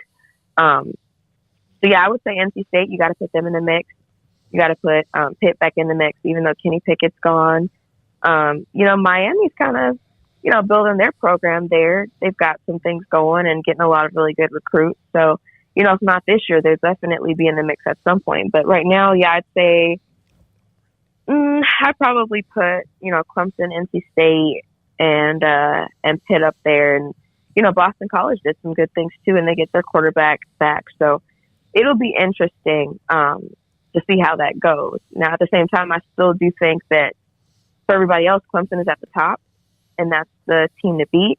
But I think you're seeing that gap narrow, especially after last year when, they kind of showed a little bit of weakness, for lack of a better word, in terms of, showing maybe that they are a little beatable. But at the same time, they saw that, so they're going to make adjustments, and everybody else is going to make adjustments. So I think it'll be a lot of good competition in the conference this season. Alexis, proud of you for what you're doing. Thanks for your time. Alexis Cubitt covers Clemson and really more. She was at the women's Final Four as well, the state newspaper, and our update on Clemson. We'll hear from Cincinnati reporter Chad Brendel from BearcatJournal.com here momentarily. And then Mickey Spagnola in this hour on the Cowboys in the NFL. Craig's off the radar in about 30 minutes as well. The Masters right now, Dustin Johnson and Cameron Smith, 4 under. Cameron Smith in the clubhouse was at 6 under par, double bogeyed 18. Johnson, I think, is on 11, is going to tap in for a par and stay at 4 under par. Tiger finished up his round earlier today. He had a lot of putts, made a lot of par putts today. Not all, but most of them, in to finish at 1 under par. Chad Brendel joins us, BearcatJournal.com. What a year it was for Cincinnati and getting to the college football semifinals. And Chad, thanks for your time. We appreciate it a lot. So what do they do for an encore, my man? Well, you try to run it back, right? You find out whether or not Luke Fickell has stocked this program with as much talent as we think he has. And the interesting part for UC fans, the last 3 recruiting classes, so these guys that have been waiting behind Desmond Ridder and Ahmad Gardner and so on, were the 3 highest rated recruiting classes in program history. So we've seen him do more with less. Let's see what he can do with more. So what is the battle to replace Desmond Ridder look like right now? It's interesting because I think many around the program thought they brought back in Ben Bryant, which Ben Bryant was the guy that was behind Desmond Ridder for 3 years, the first 3 years of Desmond Ridder's career. And then when Des decided to come back, Ben Bryant went to Eastern Michigan in the MAC and started and, had a really good year, threw for over 3,000 yards, 14 touchdowns, and then came back. So they basically sent him down to the minors, and then they called him back up. And people kind of believed with his experience, he was going to be really difficult to beat when this quarterback battle heated up. But I tell you what, the highest rated recruit in Cincinnati football history, Evan Prater, is not going out without a fight. It has been a really fun spring to watch these two guys go back and forth and watch one guy have a big day and then the next day the other guy answers. So it's been a really good spring. It's been a very healthy competition. And the interesting thing is Brian is more of the traditional pocket passing, big arm, textbook quarterback, where Prater's got a big arm, but he can really run. And there's a lot of times back there when you see him get out in space, you're like, oh, it kind of looks a lot like Des out there. So it's been a lot of fun to watch the two of them compete.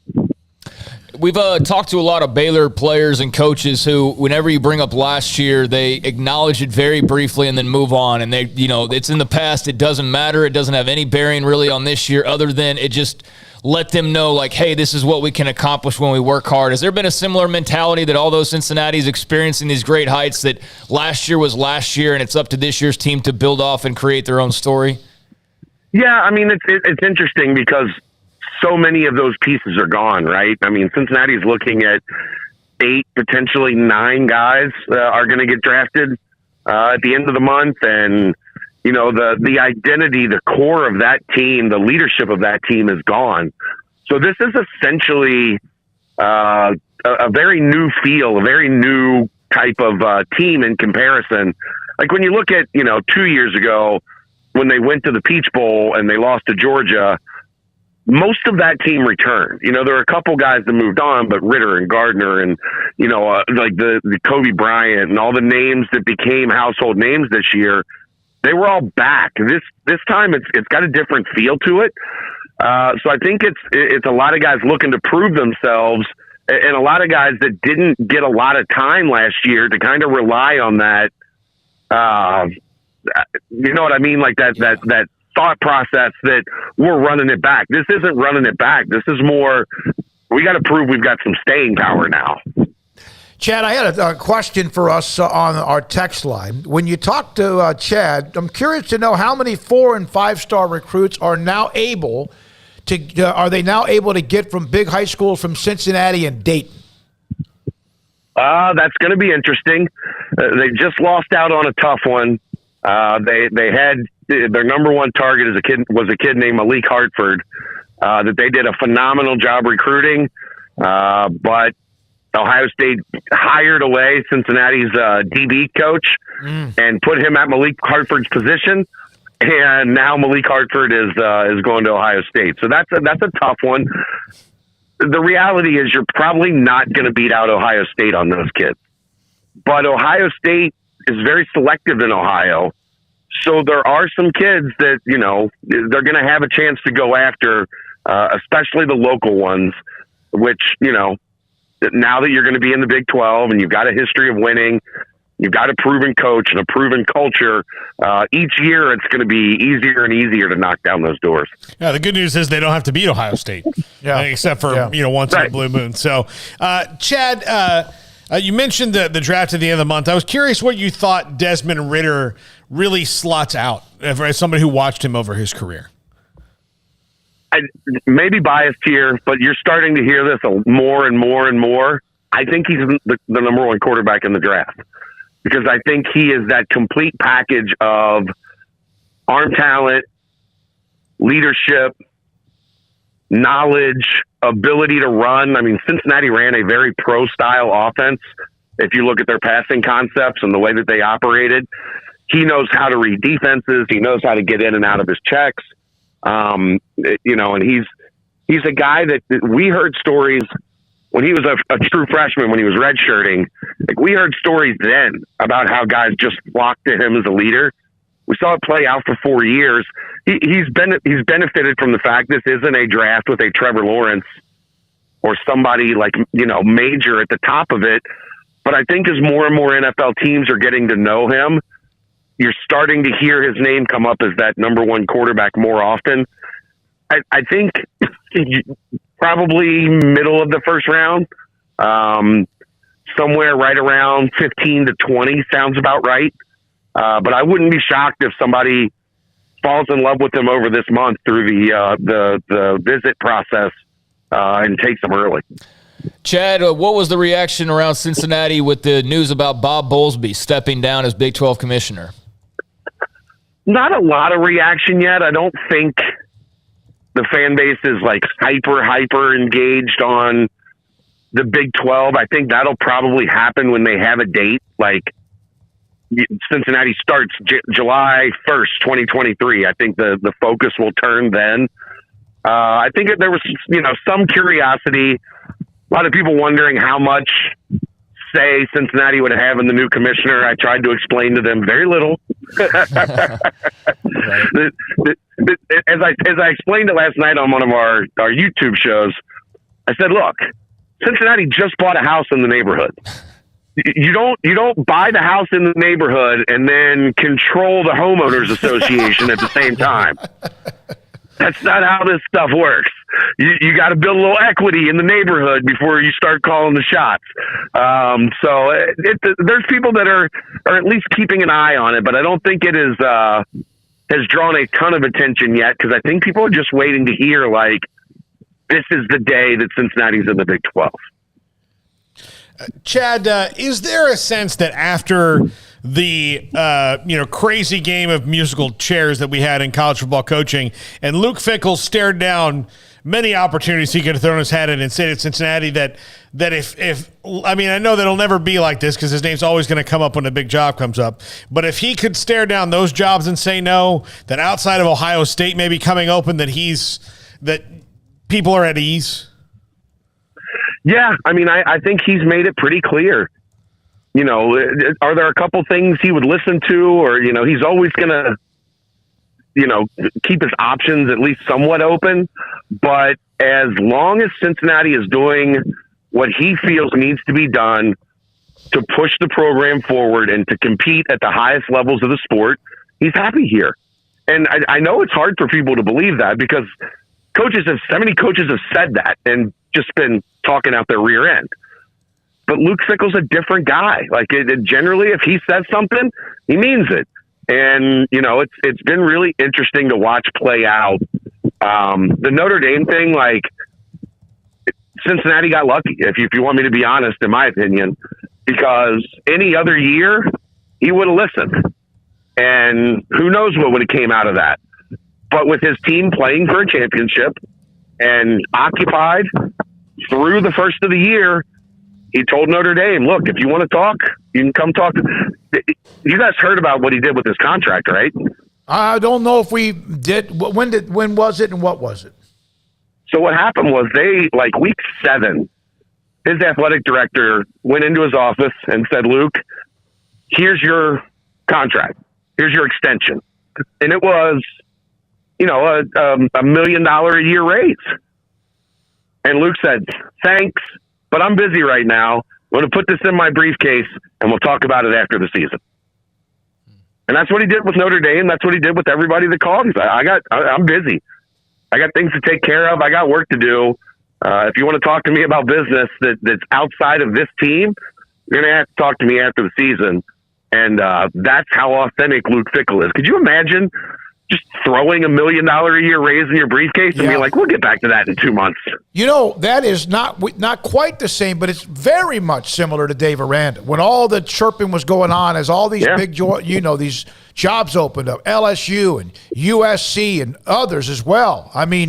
He and Mac Rhodes talked every day, But basically, he didn't want to have anything to do with that until they had taken care of all their business. And even then waited until his staff was finalized much later after they'd won the Sugar Bowl. Yeah, I mean, it's a whole new world when you have a coach that you can trust. And Cincinnati has been in a situation where, Brian Kelly, Butch Jones, Mark D'Antonio even, they were always looking for their, that big ride out of town. And Luke Fickell just seems content. If something crazy comes along that blows him away, I'd never stay. Like, he's going to be here for his whole career or whatever the case may be.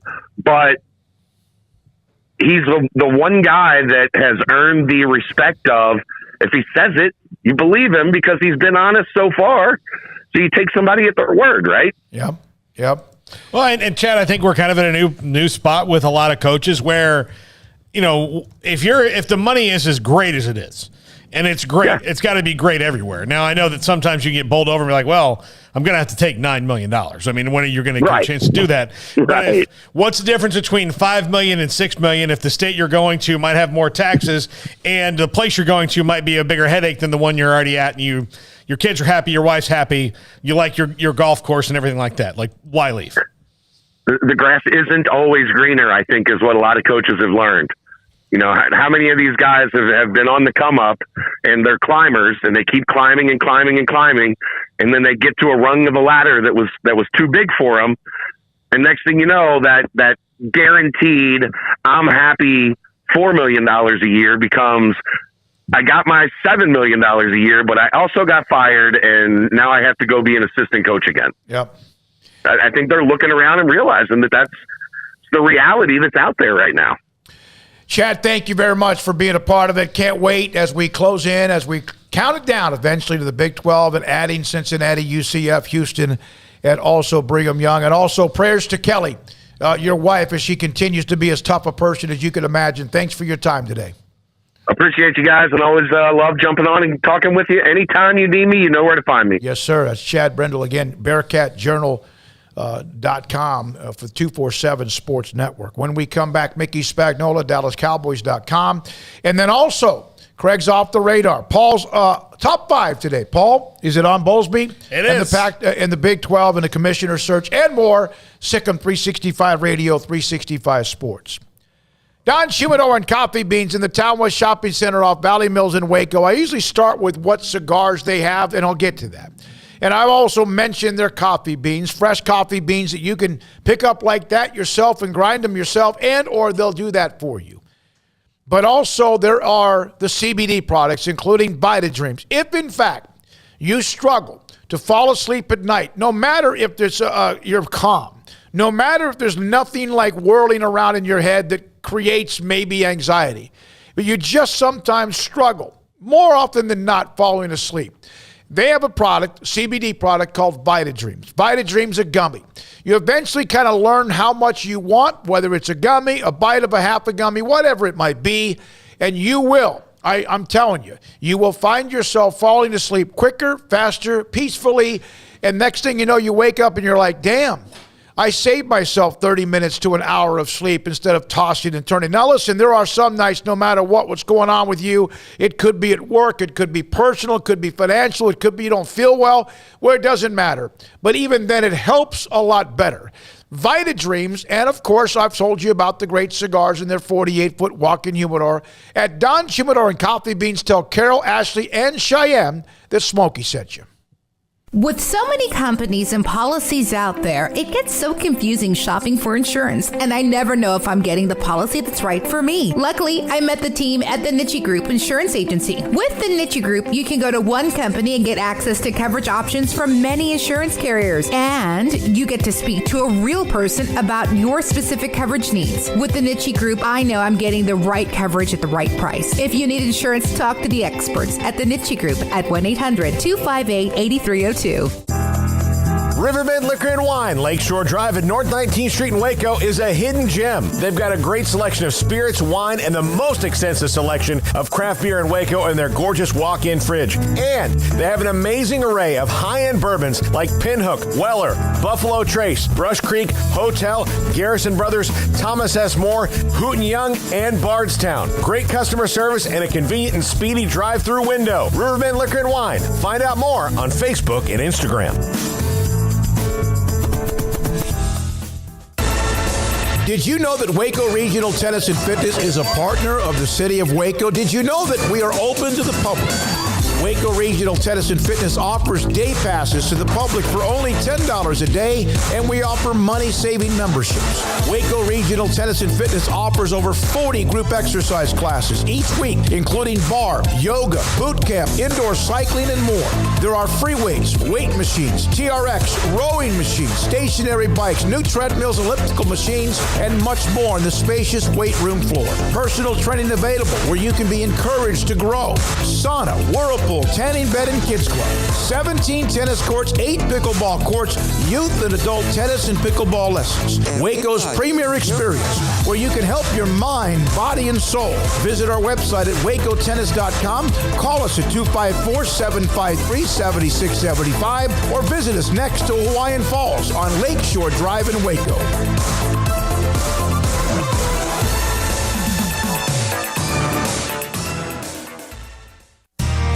How did Edward Jones become one of the biggest financial service companies in the world? By not acting that way. Financial strategies, one-on-one advice, it's a big difference. And that's why Brad Wilson, your Edward Jones financial advisor, makes sense of investing. Experience the difference for yourself. Brad Wilson, 250 Sharon Drive in Woodway, 254-776-4337. Edward Jones, member SIPC. Brad Boozer, Boozer's Jeweler, joins us on Sikkim 365 Radio. Boozer's Jewelers on the corner of Valley Mills and Lake Air Drive. It's a staple of the Waco economy. And you're about to approach this time of the year where you have the holidays, special gifts. It's not that you don't have that every single day. What are some of the things you have coming up? You know, we kind of call ourselves the wedding ring store. We do all of our own custom work in-house. I've got 2 expert jewelers on staff every day. We can make anything from scratch. We kind of pride ourselves, probably 9 out of 10 every engagement ring we do is actually made custom to what the customer wants. People look at that, oh my God, I can't afford it. I can't afford something like that. You've shown me examples that you could fit pretty much any budget. It doesn't cost any more to custom make something. You still have gold, you still have diamonds, and you still have labor. Best thing about a custom piece is if you have any old jewelry or heirloom jewelry or something passed down from a grandma or somebody, we can take that jewelry and use it towards your wedding ring for the sentimental value, and then you've got the product, and then it's just a little bit of labor and a little bit of design on your part of what you actually want. You want to know why they're successful? Brad Boozer, the owner of Boozer's Jewelers on the corner of Valley Mills and Lake Air in Waco. Welcome back to Sikkim 365 Radio. Prescott on the keeper, walks in, touchdown, Dallas. It's time for our weekly segment with Mickey Spagnola of DallasCowboys.com. Brought to you by the First National Bank of Central Texas, with 5 locations to serve you. Mickey Spagnola, DallasCowboys.com. My goodness, for years and years and years. I remember when he started the newsletter back in the day when it came in on the fax machine. Mickey, back in the day, what was like 92 or 3 or something like that? It was 92. We started it when we went to training camp that year in Austin. And it was a fax newsletter. You got it. You had subscribed to it. It was amazing and popular. And then, of course, eventually whatever you're doing, of course, which is everything with DallasCowboys.com. So the Cowboys have had kind of their local pro day, and they're starting to bring in, of course, those who are names that they are interested in. I asked a question about this earlier.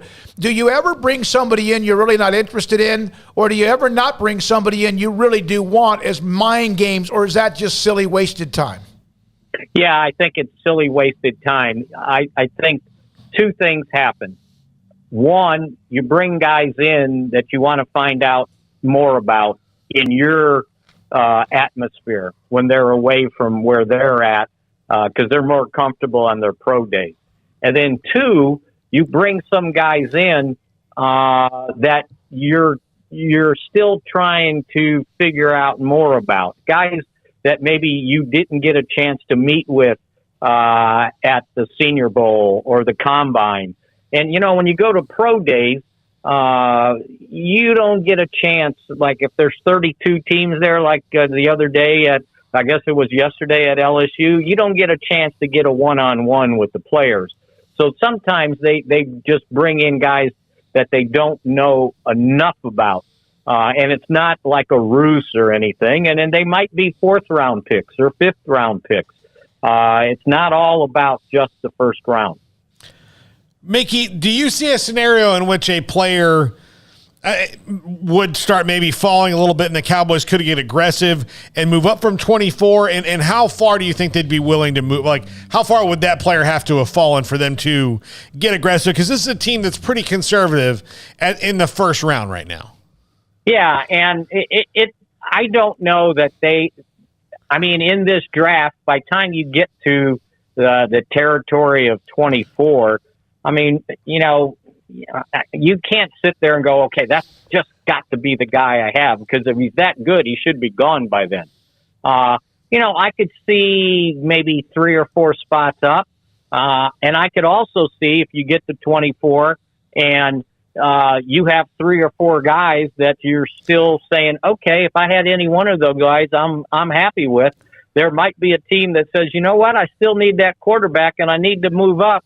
You can trade down to 28, something like that, and get one of the guys you're interested in. So I think going down is probably more likely than going up. Sort of like what they did when they drafted Travis Frederick. Remember, they dropped down to, I think it was 31st, and they picked up a 3rd for their trouble.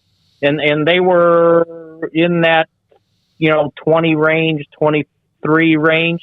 And they not only did that, but they picked up a 3rd-round pick. I believe it turned into Terrence Williams. Mickey, how much the Cowboys last year did a really, really good job with solidifying their defense in the secondary with a lot of these one-year deals and whatever. They do lose Keanu Neal to Tampa Bay. Is that something that they'll just keep on reloading that way? Well, I think from the Keanu Neal, and I don't mean to correct you, they didn't lose him. I don't think they wanted to re-sign him. Okay. Is what happened. And in their mind, for that role that he played 50% of the snaps as a nickel linebacker. I think they felt like between what Jaron Kearse gave him as a safety and getting Jabril Cox back, and they kind of looked at him as a nickel linebacker, like a weak side guy to team maybe with Micah Parsons. They felt like that position was solidified. And again, instead of getting older, you're trying to get younger. So I think that was a conscious decision that between those two guys, and I've heard either McCarthy or maybe it was Stephen Jones basically point out that they had that position covered with those two guys. Mickey, have you, I know you dive into it. We talked about it with David Hellman. Did you get draft crushes? You had one last year on Micah Parsons and it worked out. Do you have one this year? Yeah, but they're going to be all gone, right? By the time we get to 24. It's a different thing when you're picking, what were they picking, 10th last year, and they dropped to 12th. And it's easy to find one of those guys. I haven't seen just somebody that you've got to have. But, when I'm looking at these things, I haven't, there's so many defensive ends that are available. And then all of a sudden I noticed that these defensive tackles, like half the team of Georgia, they might be available that late, one of them.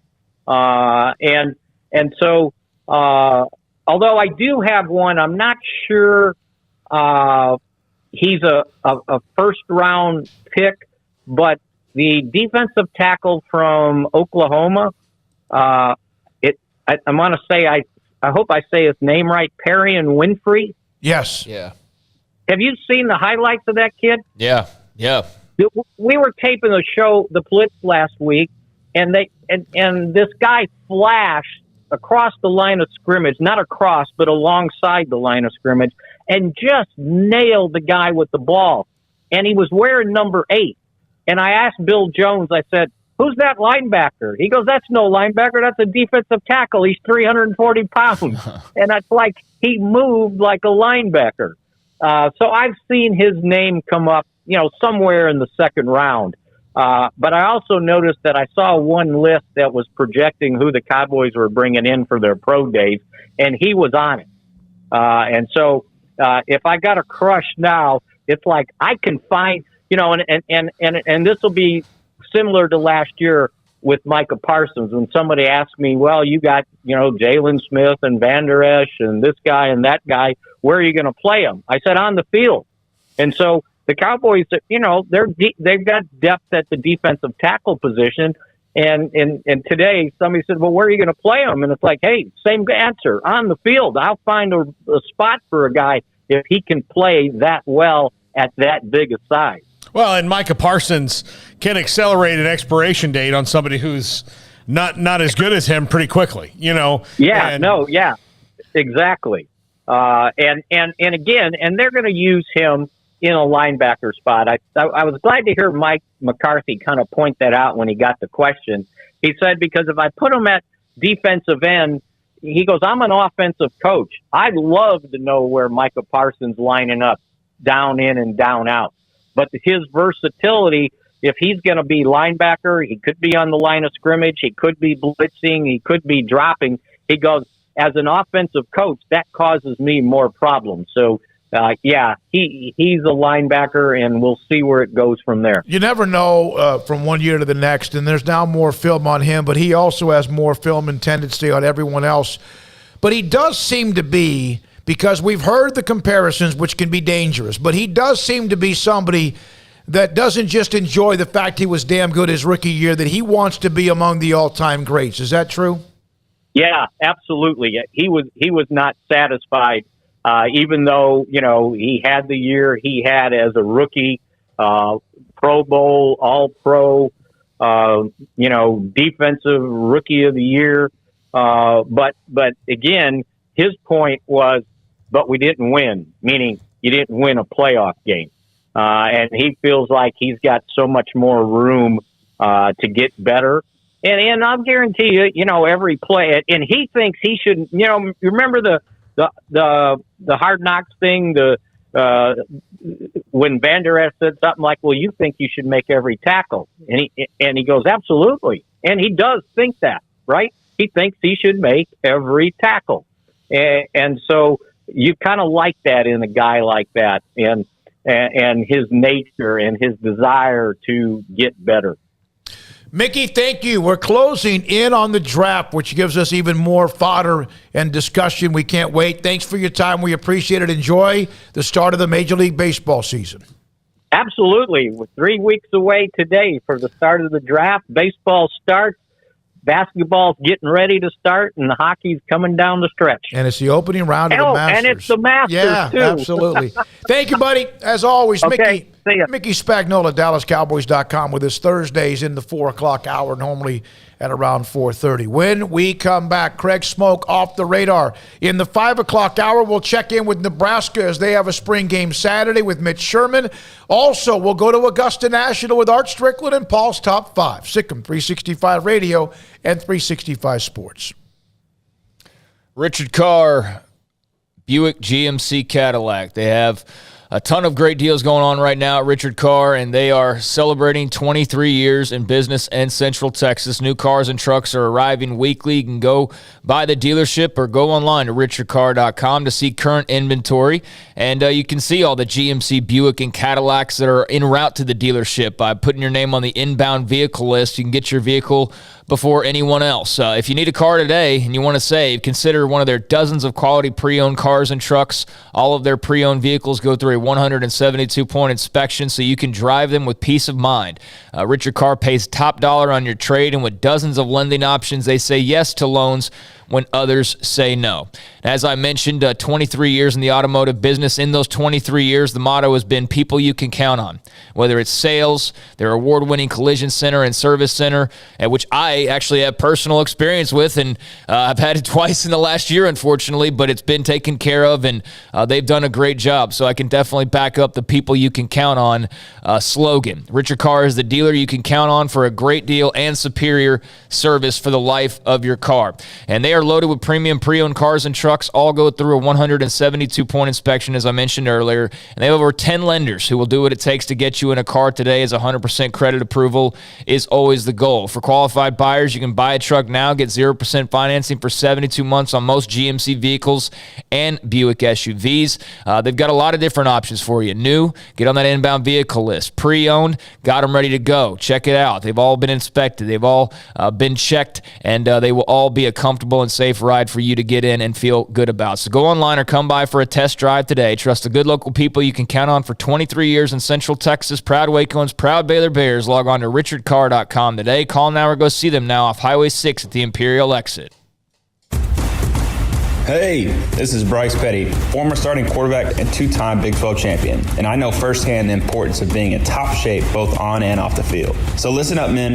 If you're feeling beat down day in and day out and looking for that high-performance edge that separates the men from the boys, then look no further than the Petty Clinic Low T in Waco. Petty Clinic is a comprehensive men's healthcare clinic with an atmosphere catering to men. Board-certified Dr. Kent Petty has a special interest in offering the highest quality medical care to men of all ages. Some of the services offered include screening and treatment for low testosterone or thyroid, infertility, high blood pressure, diabetes, high cholesterol, sleep apnea, while offering comprehensive wellness exams and complete men's health lab panels. High performance men, remember, it's not just a Petty thing. This is Bryce Petty, encouraging you to reach out and Google search Petty Clinic Low T or go to pettycliniclowt.com and get your complimentary lab screening today.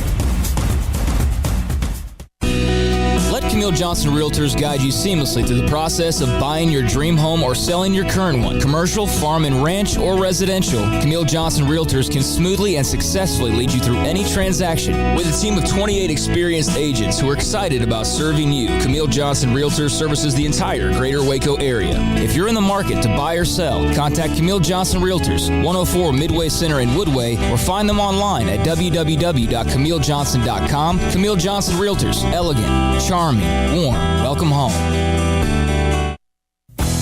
Three Nations Brewing Company has 16 different beers on draft with a new beer every Friday. It also offers 2 air-conditioned tap rooms, a large indoor beer hall, a second-floor mezzanine offering a great overview of the brewing company and equipment and patio where you can relax under the shade. Plus, you can now experience the new Three Nations Beer Garden Grill on our shaded patio with socially distanced seating for your enjoyment. Grab a cold beer and enjoy a bite from our freshly prepared and delicious menu. Street tacos, quesadillas, freshly cooked burgers and dogs, and veggie burgers too. State Fair tornado fries, nachos, and so much more, all prepared and cooked on site. So come visit the award-winning Three Nations Brewing Company on East Vandergrift off I-35 in Carrollton.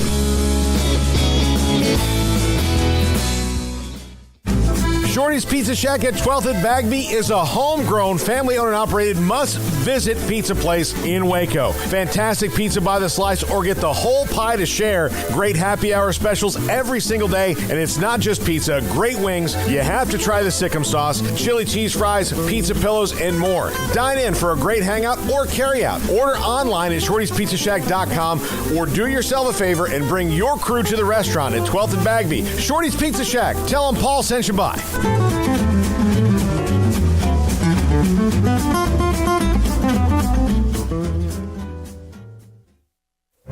Stepping into a new pair of boots is great, but stepping into the boots of a U.S. Army officer can also add confidence and leadership skills to your son or daughter's career path. There are more than 150 occupational specialties to help them find the best fit for their future. See all the things your son or daughter can achieve in our boots at GoArmy.com.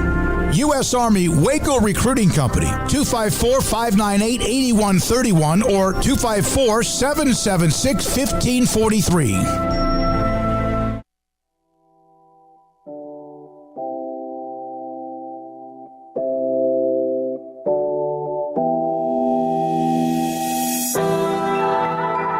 Welcome back to Sikkim 365 Radio. It's time for Craig Smoak's Off the Radar. Brought to you by Pickup Outfitters. Since 1997, we've been outfitting trucks, SUVs, and vans at 220 Lake Air Drive or createacommotion.com. All right, welcome into Off the Radar, taking a look at a few stories outside of our normal discussion, and we'll start off with the XFL. The Rock and his ex-wife, but still business partner, Danny Garcia, they made news a few months back when it was announced that they had purchased the rights of the XFL from WWE president, chairman, owner, what have you, Vince McMahon. Of course, McMahon with 2 go-rounds with the XFL. The first time was just an absolute disaster. Ratings plummeted very quickly. And really, it turned into a 30 for 30. It was so bad it turned into a 30 for 30, but then they attempted to relaunch it. And unfortunately for them, they got hit by the pandemic. Just the timing of it. Just so happened that when they made their comeback, so did the pandemic made its debut, and that wiped them out pretty quickly. I think Vince finally caught wind of maybe this is a sign that I'm just not meant to be a football league owner. I failed twice now with this, so he sold it to The Rock and his ex and business partner Danny Garcia. Well, yesterday they unveiled the new logo for the XFL, and they've been good about, quite honestly, just kind of keeping themselves in the news with just little things here and there, whether it be The Rock saying something or, just the announcement of how they're going to do things. But they debuted the new logo yesterday, and there you have it, XFL 2023, because, of course, they're not returning until next year. Some early thoughts. People thought this was the Axe body spray logo. Yeah, I can see that. And so that's kind of a basis point for some. I might have ruined y'all's opinion of it now by saying that. No. But what do y'all think of the new XFL logo? Again, the league coming back next season. I like it. I like simple. I think sometimes you can be too splashy. I like the way that they've cut off some of the edges of the letters. I'll tell you, as soon as Craig said Axe body spray, See, I ruined it's it. now all I can see. I think it still looks good. And now that you said it also, it reminds me of an old SNL sketch with Ryan Gosling in it called Papyrus, where the center of it is that the guy is upset because the Avatar logo for the movie Avatar was just Papyrus, and a graphic designer just did that. That's what it looks like here. He just copied and pasted it. I like simple. Yeah. Yeah, my God. You know what I thought happened? I thought I was doing one of those eye tests, and they say here or here. Yeah. So, yeah, it is similar. But, look, they need sponsorships. Why not maybe trick Axe body spray into... They did not cut off any of the edges of the letters. No, that's why it's wildly different. Yeah. Wildly different. See, no, it's not the same. The X has a split in the middle of it. Yeah. Yeah, but awfully similar, and that was kind of the first, and so that might have ruined people's opinions of it if they had just seen it without, having that interjected. But, there's the new logo. They continue to hype it up. With The Rock at the helm, I think that they'll get a lot of attention, or at least be able to keep attention. But we are less than 2 weeks away now, fellas, from the USFL's launch. And then a year from now, really, about a year from now, it'll be the XFL launching. So another wave of these new leagues, and we've seen this before. We've seen it plenty of times. There was a run on this about, 3-4 years ago. You had the AAF, and you had the Spring League, and you had... a bunch of characters like Johnny Manziel still trying to make the league, and that's all kind of aged out at this point. But do y'all have any sense of hope for these leagues? I do with the XFL, just simply because with The Rock behind it, I do think that he's going to find a way to make it work somehow. And I do think that it's just never been done correctly. I do think there is space for more football. Well, I just don't know that anybody's ever done it very well. The USFL was on a successful track. Their problem was they grew too fast, and they listened to the wrong people when it came to what they should be.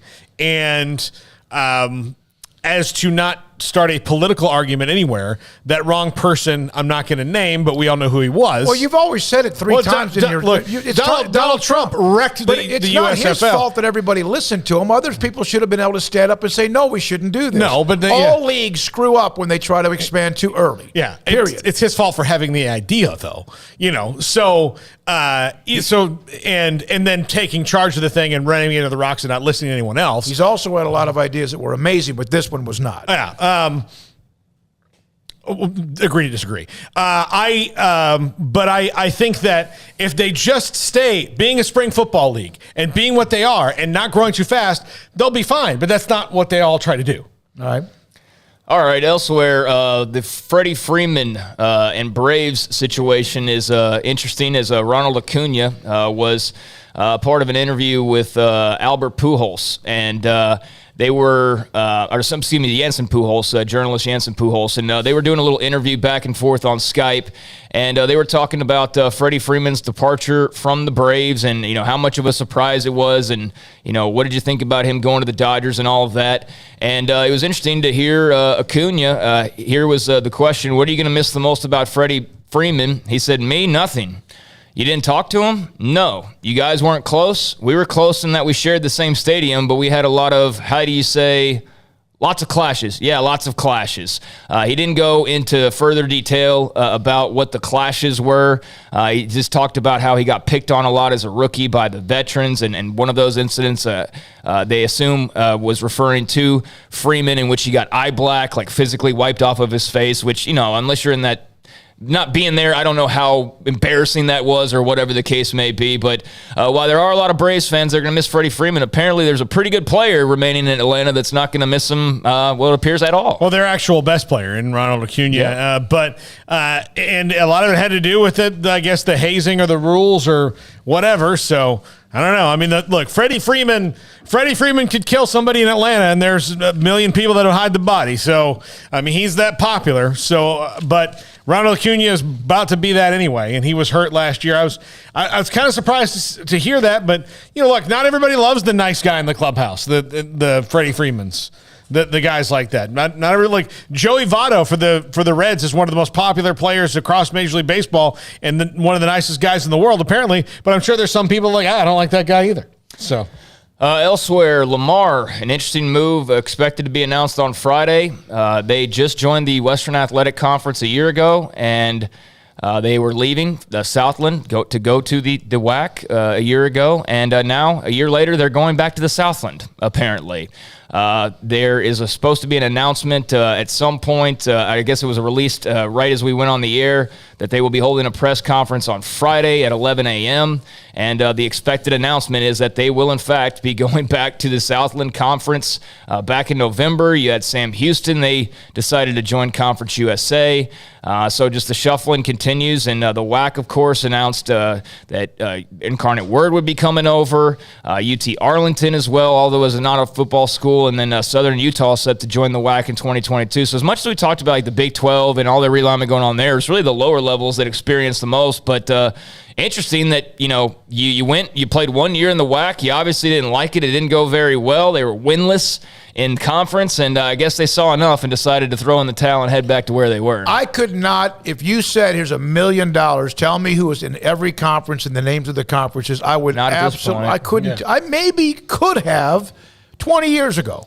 And I mean, I know a lot has changed, but I'm clueless on them all. I don't know who's in the Sun Belt. No, yeah, I mean, I can't tell you Conference USA, they're just my alma mater is in the WAC, and yet I also sometimes even forgot that. Not that they had moved, but the name of the conference is the Big West. It's so nuts. You almost need a roadmap. You really do, and it changes tomorrow. Is the Big Sky still a thing? Probably. Yeah, I just find it very weird to leave and then come back a year later. I mean, I think that's kind of odd. But when you go winless, I suppose against your new conference mates, that's enough of a reason. But I don't know how much more there is to that. But apparently, they're going to be announcing that officially tomorrow. Back to the Braves, if you don't mind, Freddie Freeman. Acuna, he also said a lot of veterans picked on him. I wonder why he singled out Freddie Freeman. Well, he was talking about, I don't think he's like, hey, Freddie Freeman, blah, blah, blah, but that was the inference, he was talking about Freddie Freeman amongst that group of veterans. He didn't specifically say him, but that's what was inferred. Okay. All right, the men's national championship game was, earlier this week. We had to wait a little while to get the ratings for Kansas and North Carolina. I know a lot of people expected it to be just a bonanza of ratings, and it was good numbers, but it wasn't like, just jaw-dropping numbers. Averaged 17.05 million viewers. That was on TBS, True TV, TNT as well. It got up to about 18.1 when you add in the additional streaming.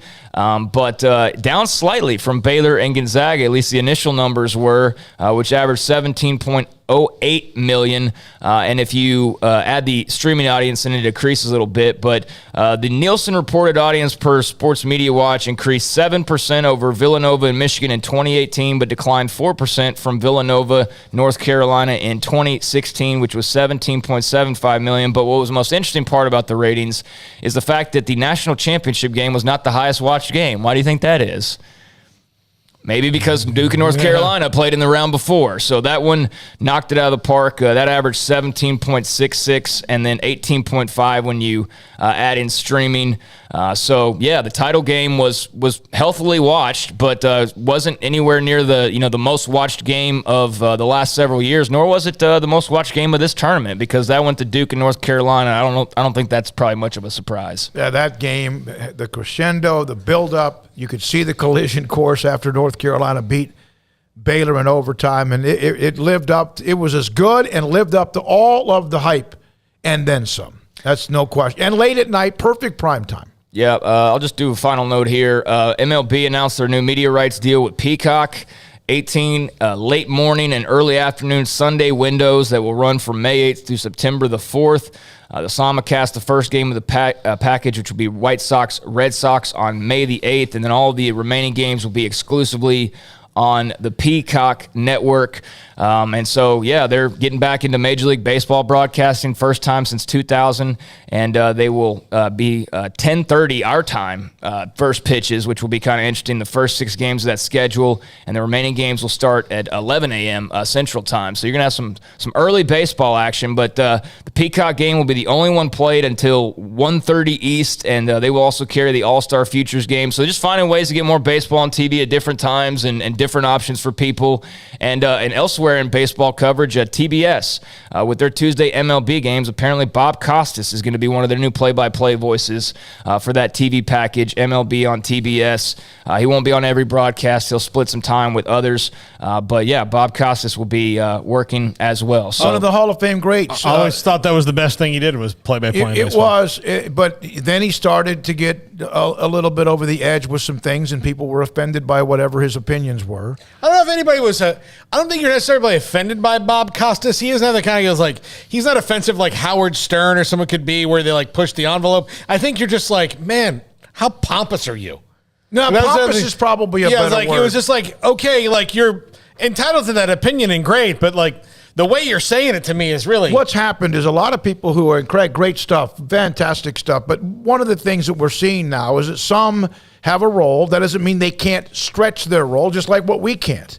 But it does seem to be as if some just can't help themselves, that they have to eventually take on an opinion that they've just been like seething inside of them for a long, long time. Bob Costas is great at baseball. Great at baseball. So good luck with that as well. I did not know about the Peacock deal. That's good news. I love watching baseball in the late morning, early afternoon, not just because it's Patriots Day or whatever, or opening day as it might be. By the way, Mike, games on the chat room, then we break, come back with another guest on college football, made the comment, I don't think we need another spring football league. No, he basically said we already have an extra professional league. It's called the SEC. And they're making more money than the guys will make in the XFL. I don't know. They play in the fall. Yeah, no, I know. I know that. No, I get his point, but yeah, maybe that's the grand plan. Maybe they break off like that was the rumor, a year ago, was they eventually 20-something teams or whatever the case may be break off. Go right ahead. That's where it's heading. That's where it's heading.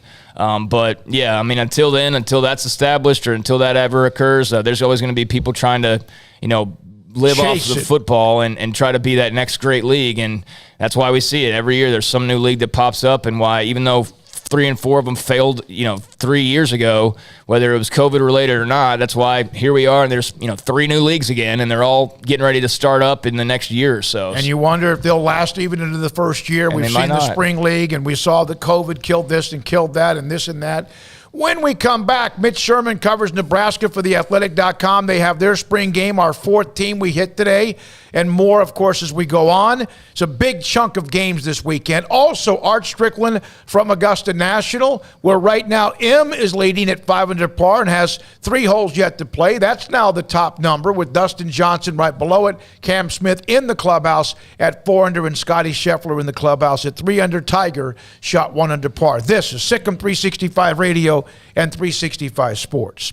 If you have dental work you need done, even if it's minor, even if it's teeth, like the hygienist, if you want to, like teeth cleaning, Stonewood Dental is who you should call. And if you haven't already been there, well, I'm telling you right now, do that. Stonewood Dental, not just because of what Dr. Steve Childress does, they have an amazing staff, as comfortable as you could ever imagine. And I've had some major dental work done in the last year or so, and Steve Childress, Dr. Steve Childress, is somebody that when I go there, I know there might be a needle going somewhere, but I'm comfortable because of how he handles that, and also whatever he has to do with a crown or a root canal. And it used to make me sick to my stomach to think about it. And that's why I have some dental issues right now. But I trust Steve Childress with everything, including from a teeth cleaning to major surgery.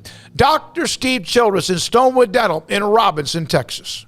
Cars priced right both day and night. Average your car in Texas. Trucks built for you, red, white, and blue. Average your car in Texas. Cars that zoom with lots of room. Average your car in Texas. Count on us, a dealer to trust. Average your car in Waco, Texas. It takes time to reach goals. It's a truth that applies to more than sports. It goes for your financial goals as well. You work hard for your money, and you deserve an investment strategy that lines up with your game plan. And Tom Albers, your Edward Jones financial advisor, can help. If your financial investments aren't putting forth the effort you desire, stop by today for a financial review. Tom Albers, 4301 Lakeshore Drive, 254-776-7605. Edward Jones, member SIPC. At Ideal MRI, we feel blessed to be a part of the Waco community. We're a small family business right here in Central Texas, and our goal is to bring down the cost of healthcare while maintaining high quality. At times like this, the cost of healthcare has never been more important, and unfortunately, significant illnesses and injuries still occur. That's why Ideal MRI is open and here to serve you through the difficult time. We offer premium MRIs just like a hospital with state-of-the-art technology and specialists, but you'll pay less. Sometimes thousands of dollars less, whether you're using insurance or not. At Ideal MRI, we accept most insurance and there are no hidden costs, even offering financing if that's needed. Everything included in the price, and you'll not get something as a surprise in the mail later on. If you need an MRI, ask your doctor about Ideal MRI. They'll know. You can schedule an appointment safely from home online in minutes at idealmri.com or give us a call, 833-IDEAL-MRI, idealmri.com. You know what would make this moment better? Pizza. Dough made from scratch and an Italian family sauce recipe pizza. 3 fresh signature cheeses making a melty blanket of perfection pizza. Like loads of premium toppings like crispy Old World pepperoni, savory Italian sausage, and fresh sliced veggies pizza. That's Marco's Pizza. Visit marcos.com and make any moment better. And with 4 locations in Waco, Belmead, China Spring, Woodway, and soon to open in Robinson. Marco's. Pizza lovers get it.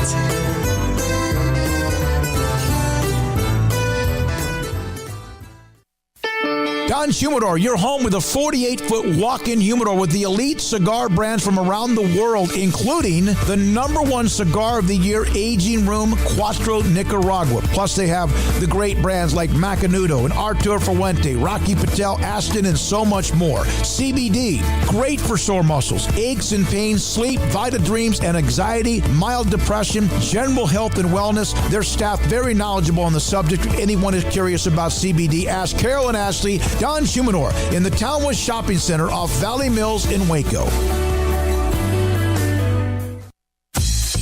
Baylor Scott and White, Southwest Sports Medicine and Orthopedics, the team physicians for Baylor Athletics, diagnosing and treating all sports-related injuries, including concussions. These specialists also provide orthopedic services for athletes and non-athletes alike, whether it's knee or shoulder pain, hand or wrist injury, orthopedic spine care, and even an arthritis and total joint clinic. Trust the doctors Baylor Athletics trusts. Baylor Scott and White, Southwest Sports Medicine and Orthopedics wants to get you back in the game.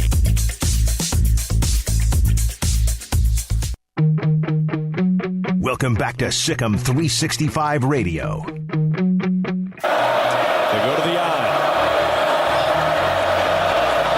Play action. Bohannon back in the end zone. And a touchdown for Baylor. Drake Dabney's second catch of the drive, and it's good for 6. The 5 o'clock hour is brought to you by Edward Jones and financial advisor Cam Heathcott. Edward Jones, making sense of investing. Now here's David Smoak, Paul Catalina, and Craig Smoak.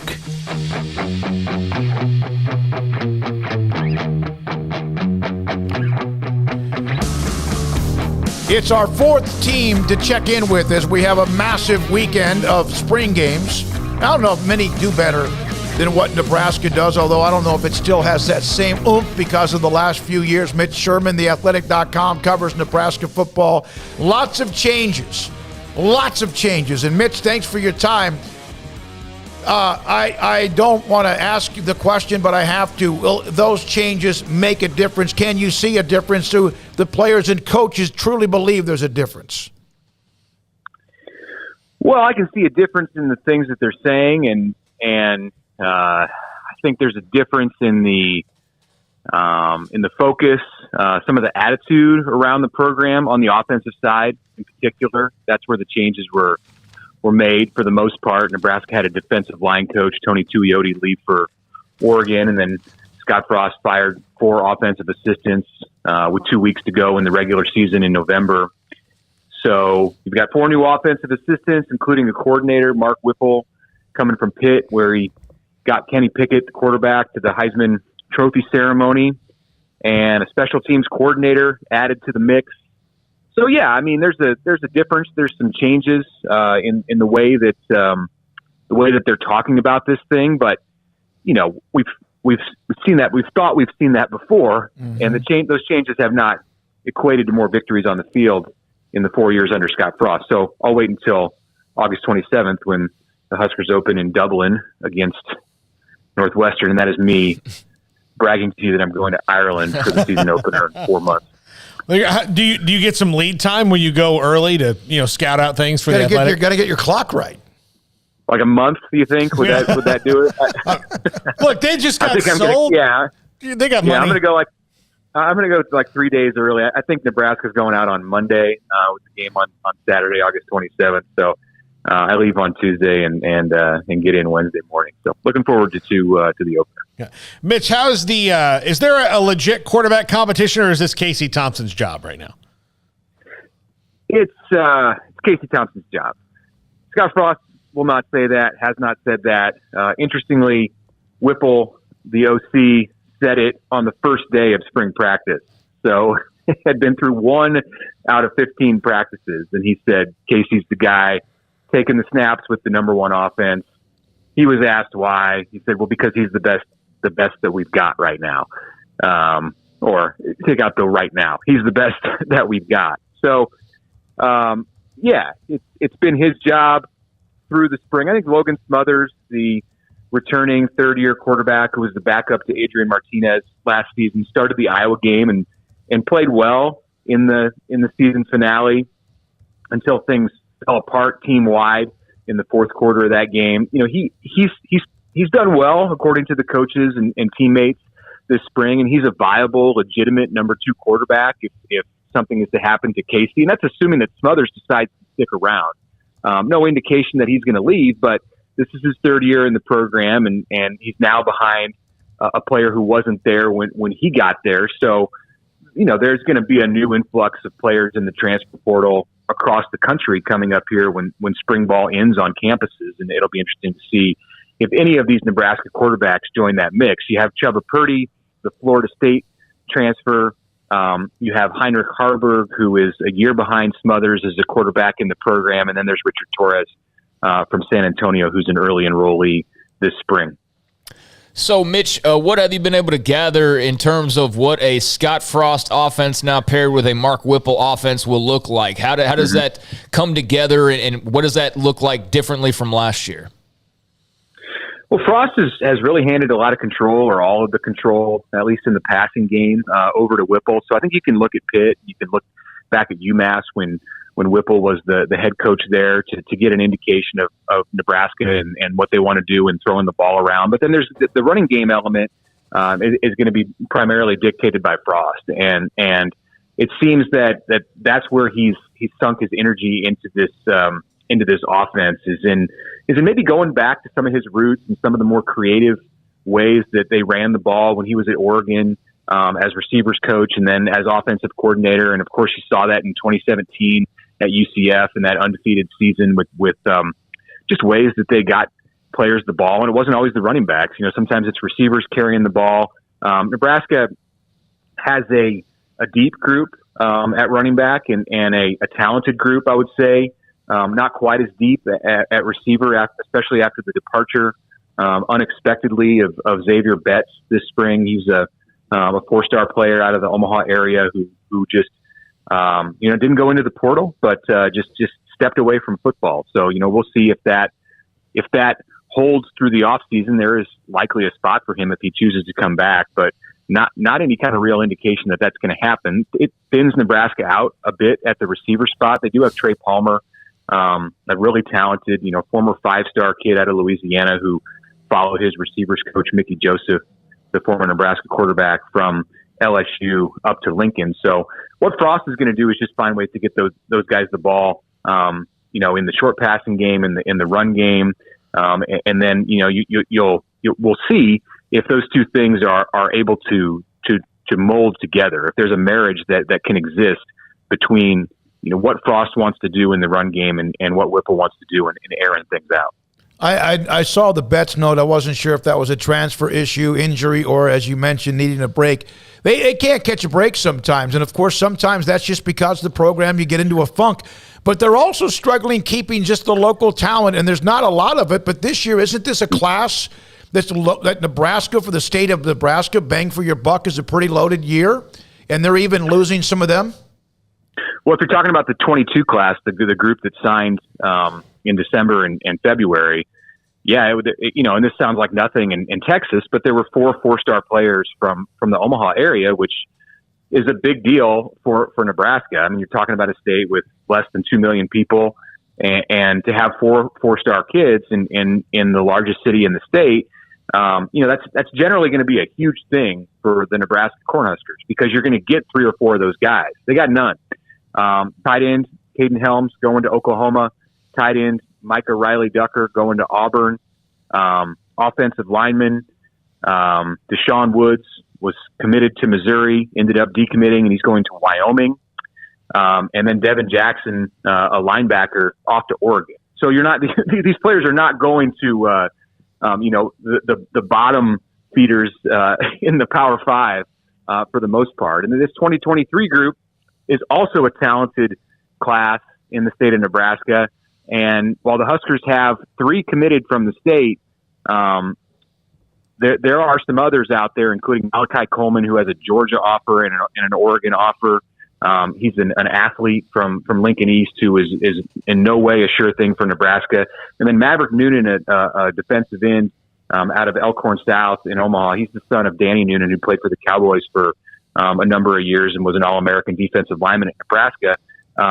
Maverick is not a sure thing for the Huskers either. He has a Stanford offer, and Iowa, of course, is after all of these kids too. So they are not locking up the borders in the past couple of years, and that's an indication, of some of the things that are awry in the Nebraska program. Mitch, for Smokey's sake, one day I hope you can come on here and say, look, it feels like 1995 all over again here. Well, that's the drum that Scott Frost wants to beat. Maybe not 1995, but certainly 1997 when he led this team to a championship. Mitch, I know this is probably going to get asked to death in the next few months, but I am curious, what do Nebraska fans and what do Nebraska, as far as officials, need to see this year to feel like, okay, no, this thing is now properly moving in the right direction?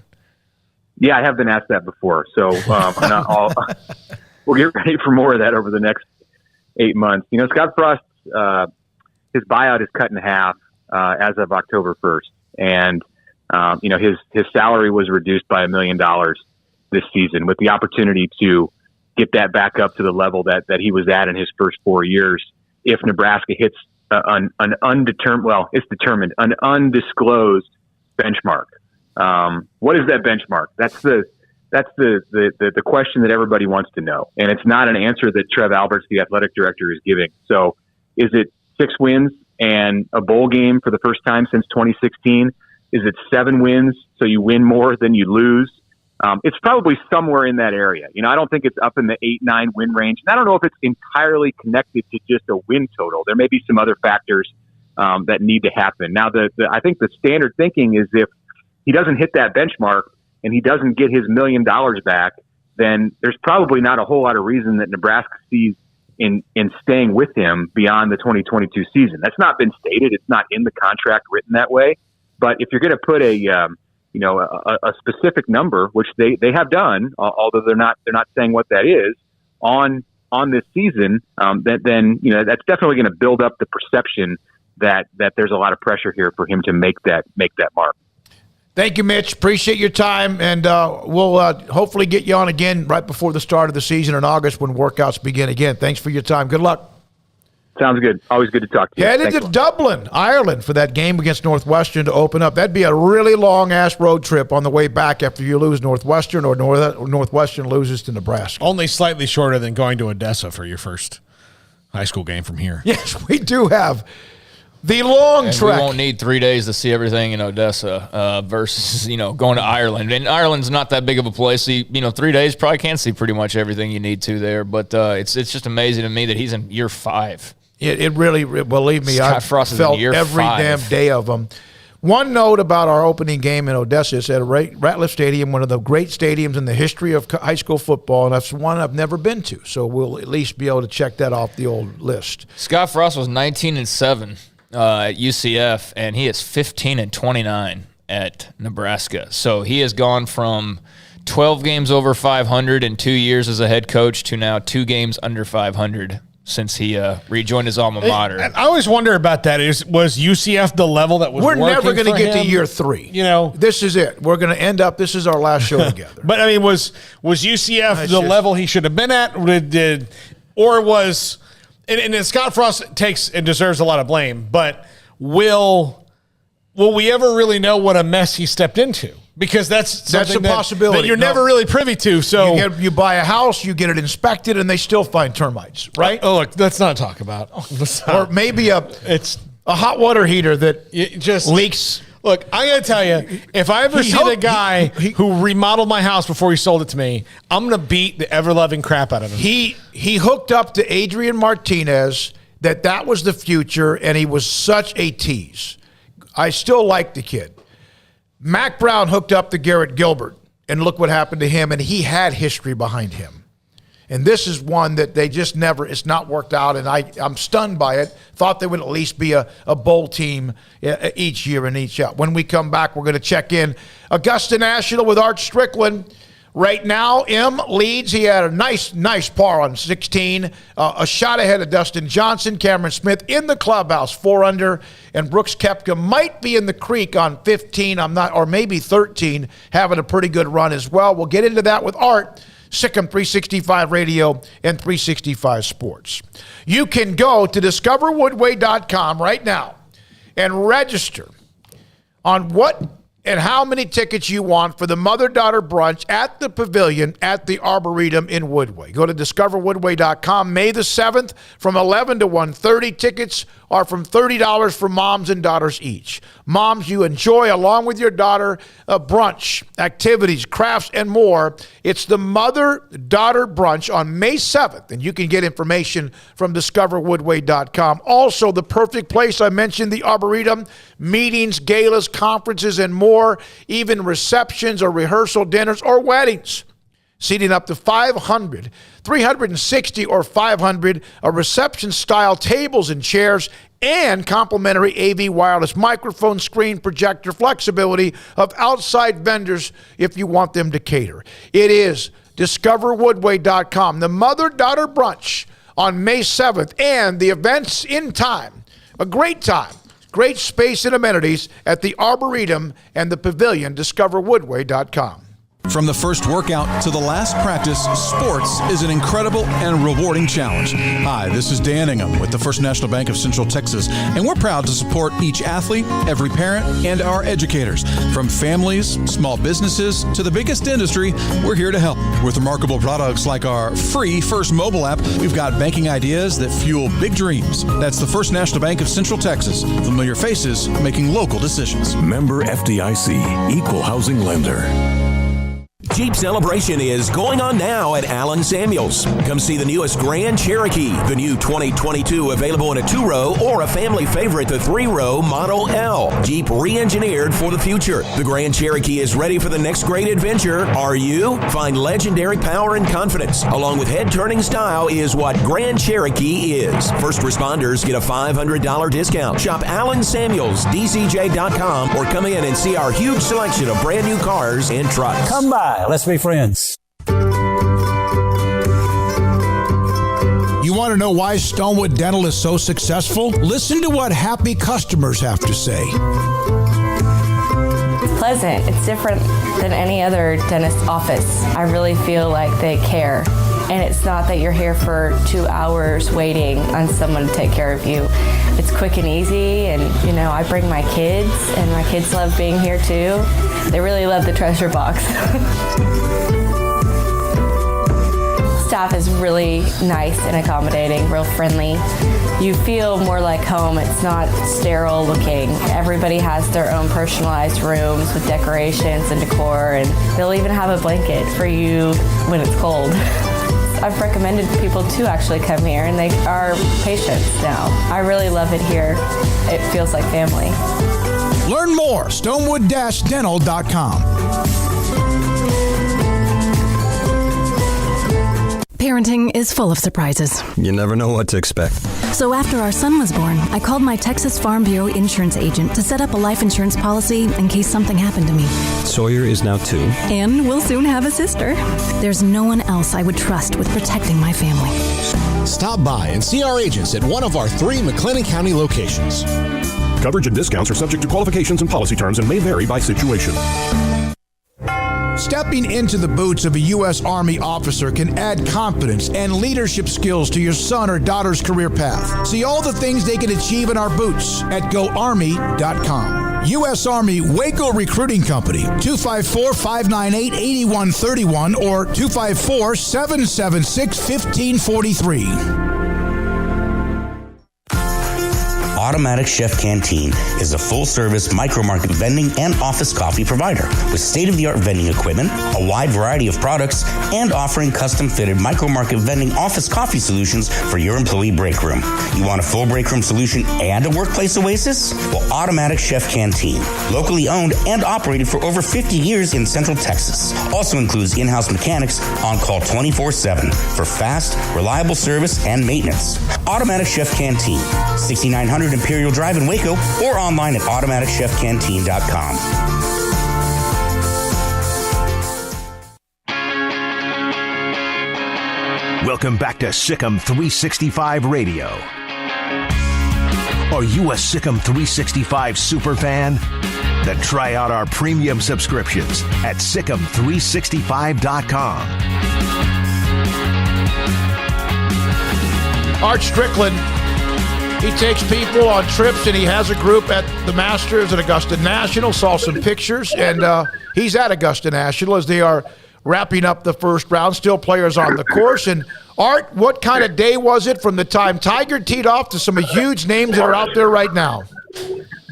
Yeah, Smokey, I got to say, I've been fortunate to see a lot of great things in person and great things. But watching Tiger Woods, 13 months after nearly amputating his leg, playing on one of the hardest walking courses in the world and shooting under par, that could be the most amazing thing I've ever seen in sports. I mean, whatever word you want to use, astounding, mind-boggling, incredible. It's just, I couldn't believe I was watching it. And to see him make it up and down those hills and to see him do all that stuff, it's just really incredible. Art, if not for the par fives, we're really talking about a fantastic day for Tiger Woods, comeback notwithstanding. Yeah, and he said in his press conference on Tuesday, he said, I haven't lost my ability to play golf. Walking is the only thing that concerns me.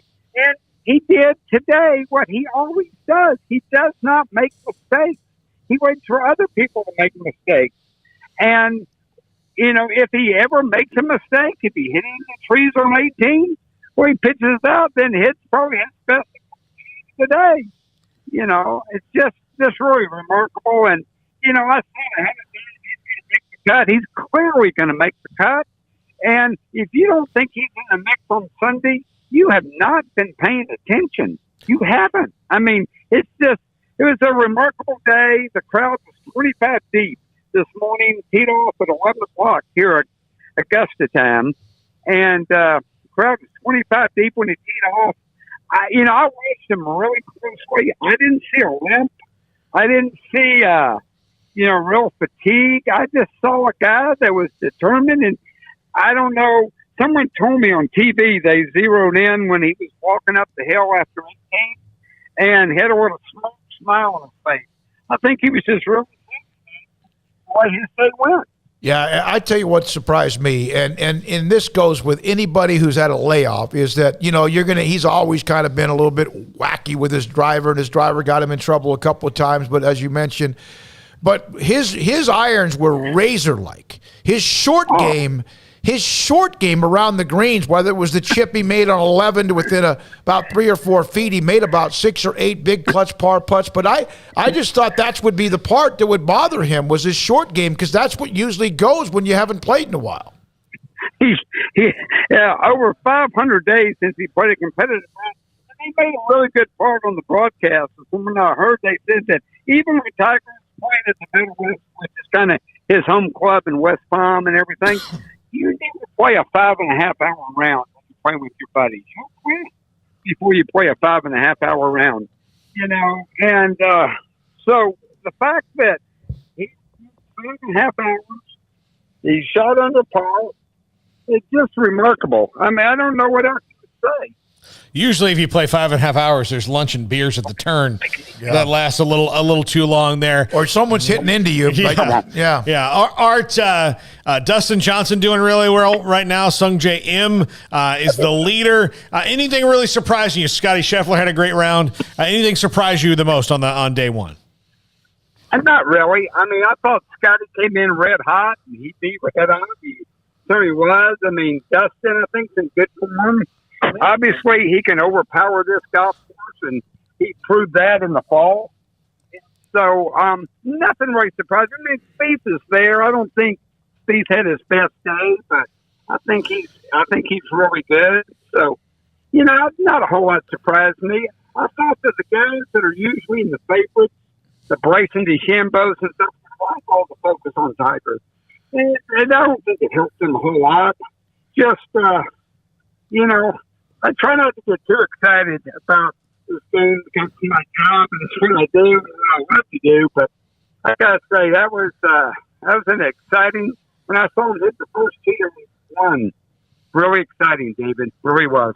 DeChambeau, Justin Thomas, they've got some work to do. Woodland, 3 over. There's some guys with some work to do that need to kind of, and Spieth is 2 over, and he's been he had a nice save. I think he was on 13 or 15, but that's going to be tough. Those are guys. Justin Thomas would have been one of the favorites this week as well because of his length and the fact that he's just a hell of a golfer. So you've been covering this. Let's go back. You've been covering this. I saw an overhead, like a drone shot of the number 1 tee box. And it's not like it's the first time Tiger's come back after being gone to play at a Masters at Augusta. Was this, so you're saying this was beyond anything you've ever seen? I've never seen that many people. I followed Tiger and Phil one year when I used to work for Augusta National Smoky. And I didn't see this kind of crowd when Tiger and Phil played together. This is the biggest I've ever seen. Unbelievable. And, of course, the ceremonial. And so now he's playing in the afternoon tomorrow, which means, obviously you got to see how he recovers, but I don't think he's played 18 holes. He didn't play 18 on Monday, didn't play 18 on Tuesday. Maybe he played 18, when he was here last week with Charlie. I think he said he played 27 when he was here with Charlie last week and JT. But, it's just really a remarkable day. And it shows you never give up on guys like that. Don't give up on Jordan. Don't give up on guys that have the will to win. Because they're not like us. And they're not like anybody. It's just, it was a remarkable day. I've been very fortunate. This is my 23rd Masters. Super fortunate. But I don't know if I've ever seen a day like this, especially starting out at 11 o'clock. Well, and of course the weather got out of the way yesterday with the rain, so they had a clear. It's been a little bit chilly, but not too much. Yeah. Not like 2007 when it was freezing at certain times. I remember that. Yeah. Oh, sure. It is. Zach Johnson, yeah. Anything you noticed with 11, they changed 11? Did you get to 11 where they opened up all those trees, but there's still, it all bounces behind those trees? Yeah, the only thing I really noticed, Smokey, is that you're hitting long irons into 11, and in 15 you're laying up. Last guy saw layup on 15 was Chip back in '93 when he was playing all the time, and that's because he was a wimp. But guys are laying up on 15 now just because it's so long. By the way, M is teeing off on 18, and he's had himself around, no question, at 5 under. It looks like he'll have an iron into the green. And I did see on 11, and I know you got to go, and you've got a group there with you. I saw on 11, Tigers and others as well were 240-plus yards out on their second shot, hitting into that green that looks like a pickle with the pond on the left-hand side. That makes the win on the play even that much more worthwhile. I mean, can't give up with guys with will, and Tiger's got the greatest will of anybody in golf. Proved that once again. He proved that. In case anybody doubted, he proved that once again. Yeah. All right, Art Strickland, thank you. At Art Strickland on Twitter. Again, The Art of Golf. He's got a group that goes with him. They're at Augusta National. Pictures up on Art's. I don't have the Instagram thing, but I think that's where he showed a little bit. I got an email with that because I'm a subscriber for him of his. But it's been a wild day and a gorgeous day at Augusta National as well. And there's some young studs who are just kind of looming around. And then, again, there's some old veterans that are hanging around as well and kind of set themselves up to be a part of this as they go into day number 2. When Tiger's wreck occurred 17 months ago, or no, a year ago, I thought he would never play again because of what we heard about the damage to his leg. And then I surely never thought he would play Augusta. If there was going to be a course, that would be it. And I really never thought that he would come back and be able to play as precise as he did today. Yeah, tomorrow's a new day. Could go up, and who knows? I hope he's going to be okay. He's going to be. He said he's going to be in ice baths all night tonight. I can see that and doing that. So good luck to him on that. And you and I are both huge Tiger fans. We're really excited that he did well. I think any tournament he's in, it's better when he's playing well. And I'm glad you brought that up because one of the things I wanted to address, I was thinking about this driving here today. Like, I'm one of those that it angers me that the Big 12 cannot be as good if Texas and Oklahoma are not the ones competing for titles. It angers me if the Yankees are not a part of something in Major League Baseball, even though the Red Sox and others have been better for a long time. It angers me because if the Cowboys aren't involved, it can't be as good. And the NFL's proven now for 20-something years that that's not the case. But there is a difference when Tiger Woods is in a golf tournament. Well, look, there's very few athletes ever like Tiger Woods. You're talking about, look, the NBA was better when it had Magic and Michael and Larry Bird in it than it is now. I'm sorry, but it was. It's better when it had Michael Jordan. He was the greatest of all time. Golf is better when Tiger Woods is playing because he's such a unique athlete. And look, he's inspired this generation of golfers, which I think this is this is a really great group where, you've got Koepka and DeChambeau and Dustin Johnson and Jordan Spieth and Rory McIlroy, and you've got, a long list of guys who are fun to watch and can win at any time because they're all great and because they grew up, watching Tiger and doing that. So, yeah, he's made golf better. And sometimes guys do that. Is boxing as good as it was when there was Ali and Frazier? No, it's not, because those guys were different. And they also brought out the best in each other as well.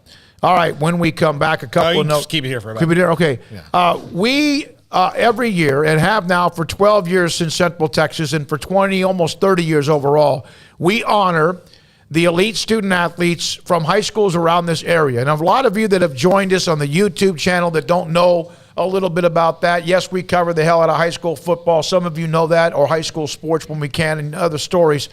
But we got all our nominations in.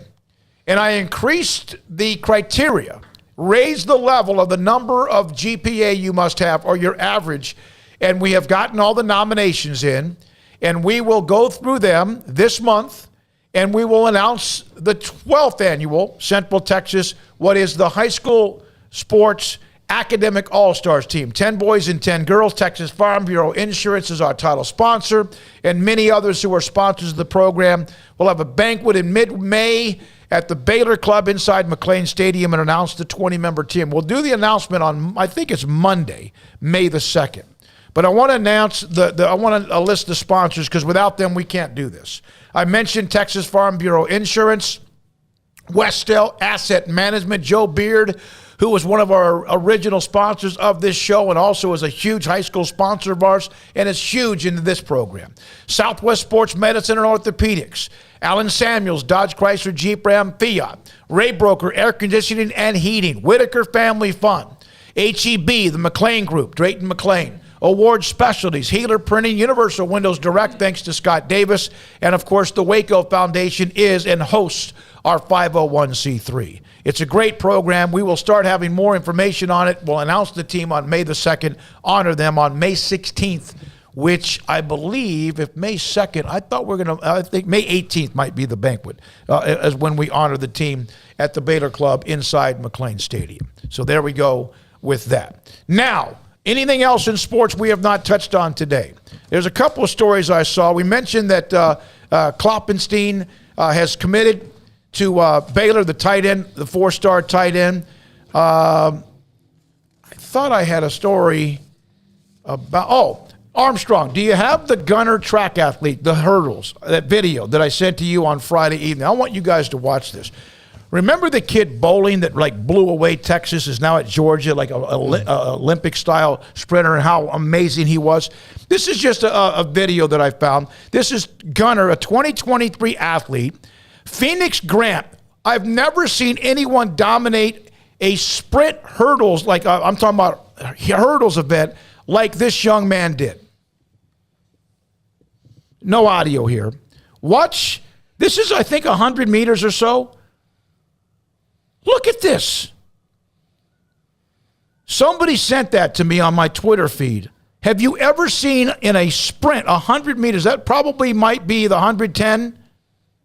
Win a hurdles event by that much. That's insane.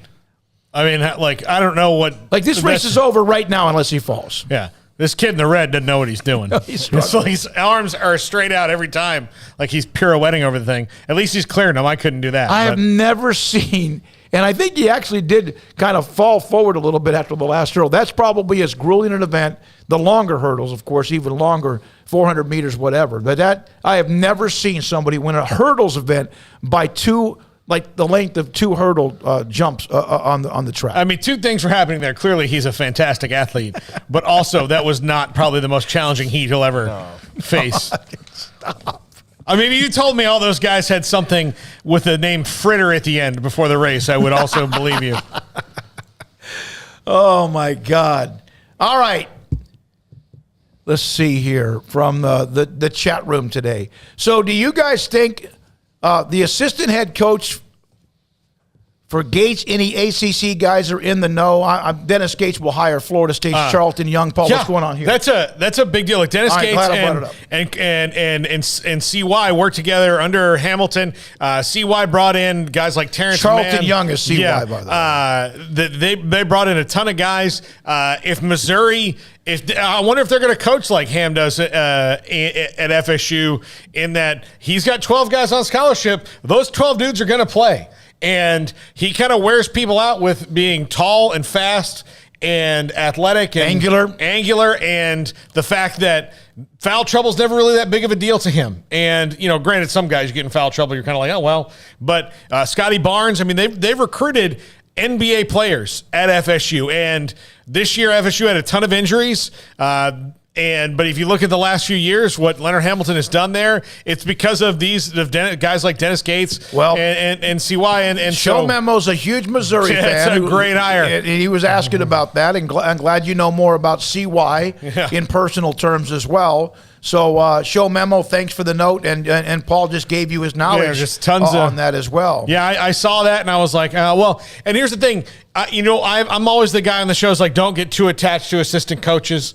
Your assistant coach is supposed to be head coaches, but that one stings. And, hopefully Coach Leonard Hamilton can get something back that's as good, but it's hard to do that, especially when you're a guy like Leonard Hamilton who's at the end of his career. I mean, he's a couple years from now, he's not going to be there anymore. Yeah, but this guy Missouri's a basketball school, and of course, could he come back and be the head coach? Maybe if he was there with any connections, or he might be able to have his own run with what he does at Missouri. And Jack Huffman, Tiger can drive, just not a car. Ouch. JG Nealardo, the 300-meter hurdles is brutal. My brother Robert ran him. He was big, tall, about 6'2", 6'3". He ran him. Never forget one time he fell and just scratched up his entire body, ended up with staphylococcus and missed part of the school year. Let's see here. There's some of the chat room there. Let's see. And Joey, Nebraska should be much better this year. I think they win 8 games. I don't know. I don't know that. I have no faith in anything of what they do right now until proven otherwise. I mean, that'd be great. That'd probably save Scott Frost's job. That's a big jump. But, there was a couple games that were near misses last year, if not more than that. And, you just flip those results. And, there's a lot of – I've seen people who are saying Baylor won't be as good this year because they won close games. And there's no way that they'll, go 5-1 or whatever the number was in one-score games. If that's all you're basing it on, I actually think this Baylor team could be better than last year. I don't know if they'll accomplish the same because a lot did have to fall their way. But, there's something to build off of. And for Nebraska, I mean, you just automatically think that, that things with the changes should be better and that maybe those close games where they were, 0-4 or 1-5 or whatever the record might have ended up being, that they can actually pull that off. They do that. I mean, that's a dramatically different looking, set of results right there. They just made, though, again, they were the dumbest football team I've ever watched. They were just dumb. The mistakes that they made to cost themselves games was just unbelievable. I mean, it's like, there's no way a team screws themselves over like this over and over and over again, and yet they did it every single week. They found a way to do it. It was just, couldn't wrap my head around it. So if they can somehow flip that, then, shoot, Scott Frost may be signing a contract extension, but you got to actually go out there and do it. So we'll see, but he's been there a while now. It's surprising to me it's been 5 years already, but it has. Had Michigan State, had many others, in some cases maybe not dead to rights, but had opportunities to win. They just couldn't do it. They just, Iowa in deep trouble at halftime, and they get a punt blocked. Or they have a fumble return right before the half, and then a punt block. It's just part of the disaster.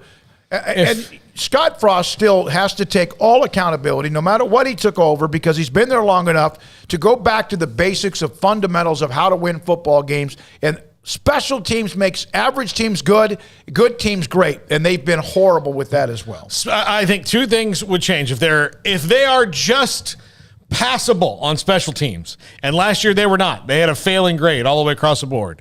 If you take it pass fail and you pass, they'll be better this year. And I do think that the marriage of Scott Frost and Martinez was just one that was never going to work because they couldn't quit each other. They needed him. They needed Martinez to make big plays, but they also couldn't coach some of the toxic relationship. They just could not coach some of those risky things out of them. Now, Casey Thompson, if Mark Whipple is smart, the baseline for Casey Thompson is let's just punt on this drive.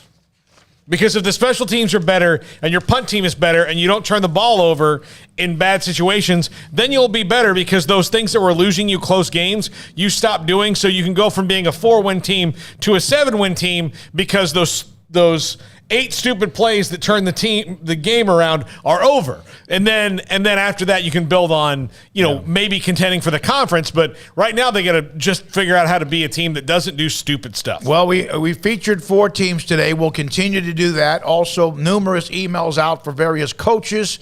And I'll tell you what, I'll give you a tease. It probably won't be till after the NFL draft, but Stanford's David Shaw has always been someone that I have a lot of respect for. Spoke with them earlier today again, and at some point we'll be able to get David Shaw on the show. There was a note that I put up on Twitter, Pierre Jackson. This is from somebody else who reported that he had signed with Xinjiang to play in China for the 22-23 season. Pierre Jackson, former star at Baylor's, bounced around, is all over the place. A lot of players playing overseas, and I wondered because of China, and there's Epe Udo was in China among others. And there was someone that says this is like taking dirty money.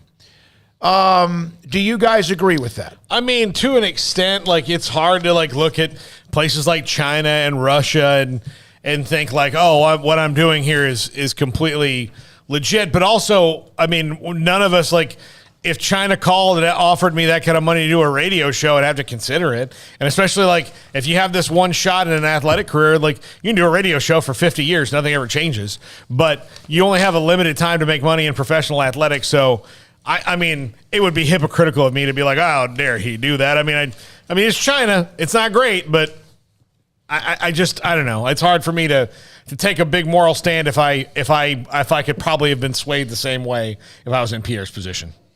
Yeah, I mean, he's got to feed his family, and I don't know who else is offering him millions of dollars to do that. So I would take the money, too. I mean, it's China, not Russia.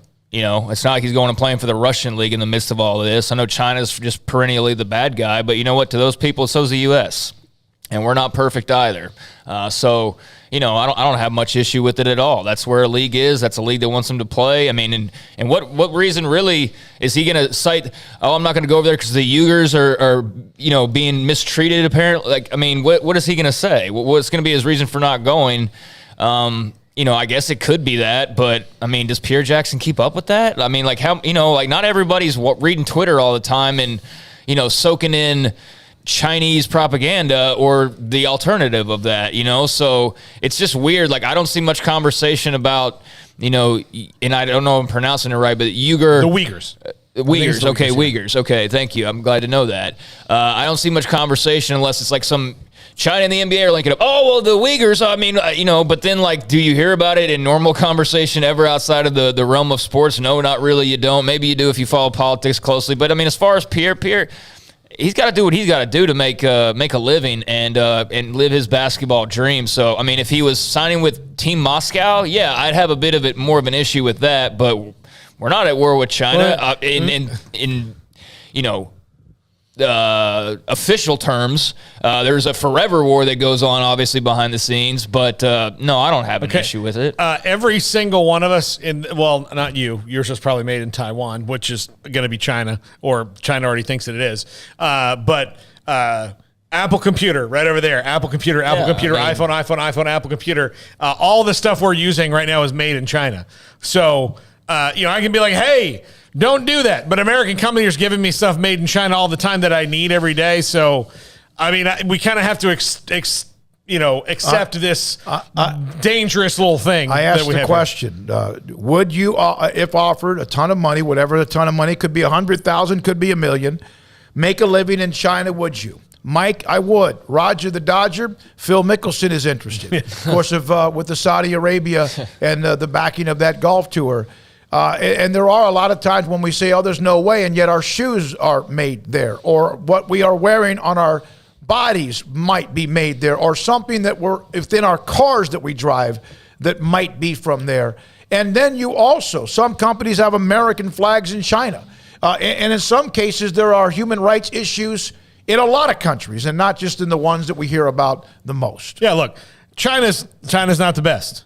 They kind of suck. But we're over a barrel right now. So until we figure out a way to convince Apple to make all this stuff in West Virginia or something, we're going to have to deal with it. So, speaking of which, Baylor baseball plays West Virginia in a weekend series that starts tomorrow. I would think that if you're a disenfranchised coal miner in West Virginia, if Apple would be nice enough to go there and teach you how to make computers, it'd be a lot better than crawling down into a hole every day. When we come back, Paul Catalina's top 5 to wrap up this Thursday, Sikkim 365 Radio and 365 Sports.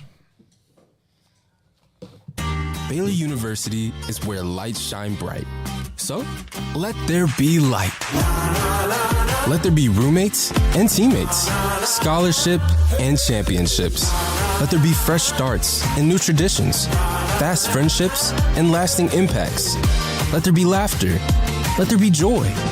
Let there be light. Baylor University, where lights shine bright.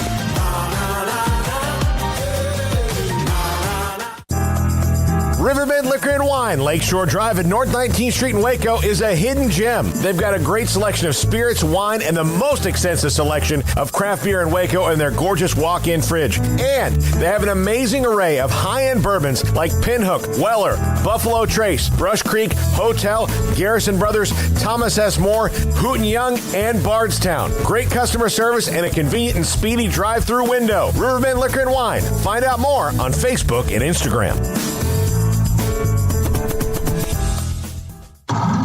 It's plain and simple. Waco Custom Marketplace is the one-stop shop for what you need for tailgating, from charcoal, cold beer, and wine. And, of course, customize your order with brisket, tri-tip, sausage, wings, smoked pork tenderloin, country-style or pork spare ribs, marinated beef and chicken fajita meat, ground beef and chili, meat, hot dogs, and burgers, buns, seasoning, sauces, chips. There's fresh baked bread and kolaches every day, breakfast sausage links. And you can also customize your favorite cut of steaks from Select, Choice, or Prime, bacon wrap fillets, ribeyes, New York strip, sirloin, T-bone, and porterhouse. Full service butcher shop includes pork, poultry, beef, chicken, and seafood, serving Waco restaurants and families since 1940. Your one-stop shop for beef, pork, poultry, and seafood needs. Waco Custom Marketplace, 425 Lake Air Drive, or WacoCustomMarketplace.com.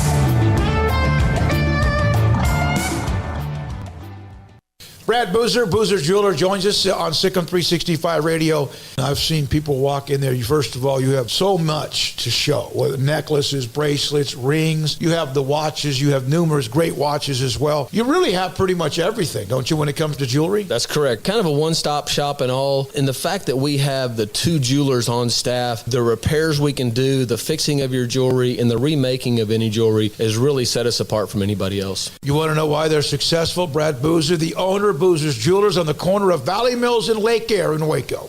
With so many companies and policies out there, it gets so confusing shopping for insurance, and I never know if I'm getting the policy that's right for me. Luckily, I met the team at the Niche Group Insurance Agency. With the Niche Group, you can go to one company and get access to coverage options from many insurance carriers, and you get to speak to a real person about your specific coverage needs. With the Niche Group, I know I'm getting the right coverage at the right price. If you need insurance, talk to the experts at the Niche Group at 1-800-258-8302.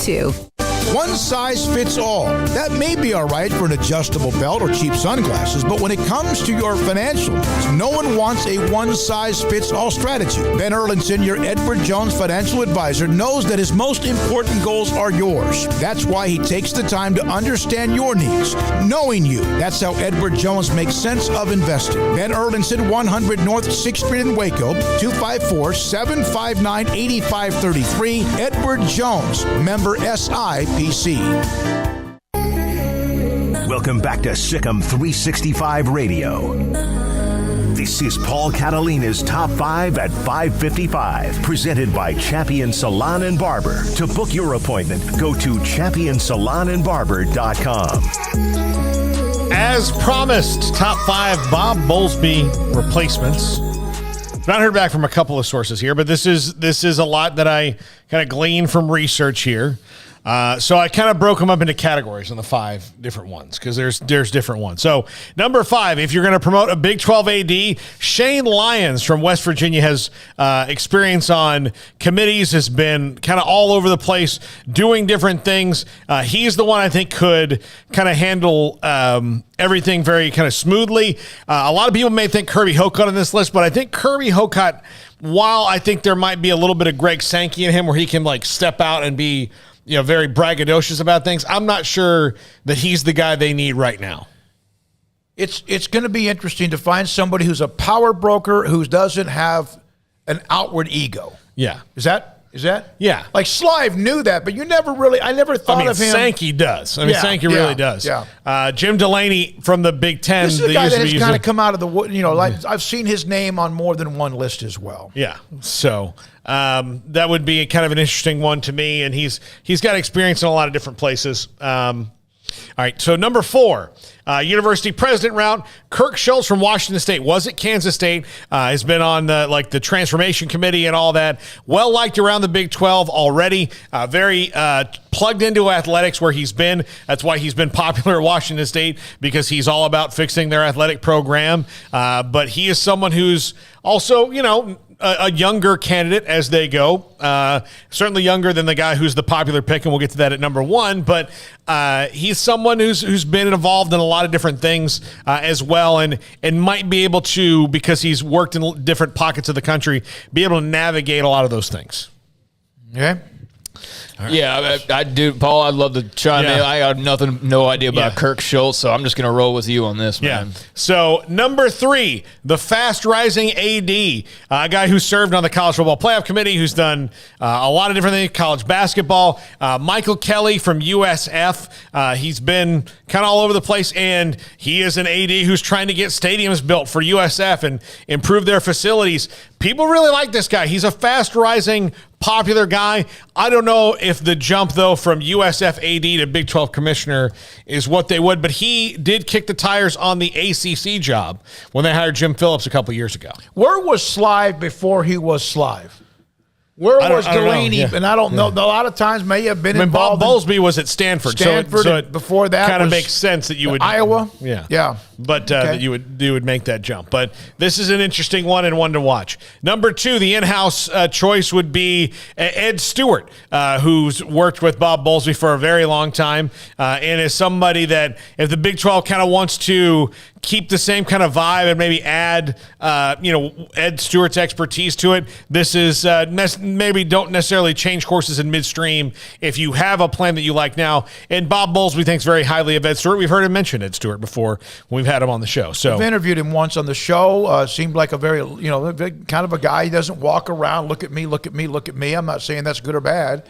But I know Bowlesby's always talked very, very highly of him as well. Of course, he should. He's on his staff. Yeah, going back to USF, I like that the on-campus stadium, there's some good things happening there, which would be big for them. But, do you want to be in-house? That's my question for the Big 12. Is it good to have familiarity, or do you need somebody who's completely in some way – you got to have some familiarity. You can't walk in just completely ignorant to the current landscape into these teams. I don't think they can hire a total outsider who has no knowledge.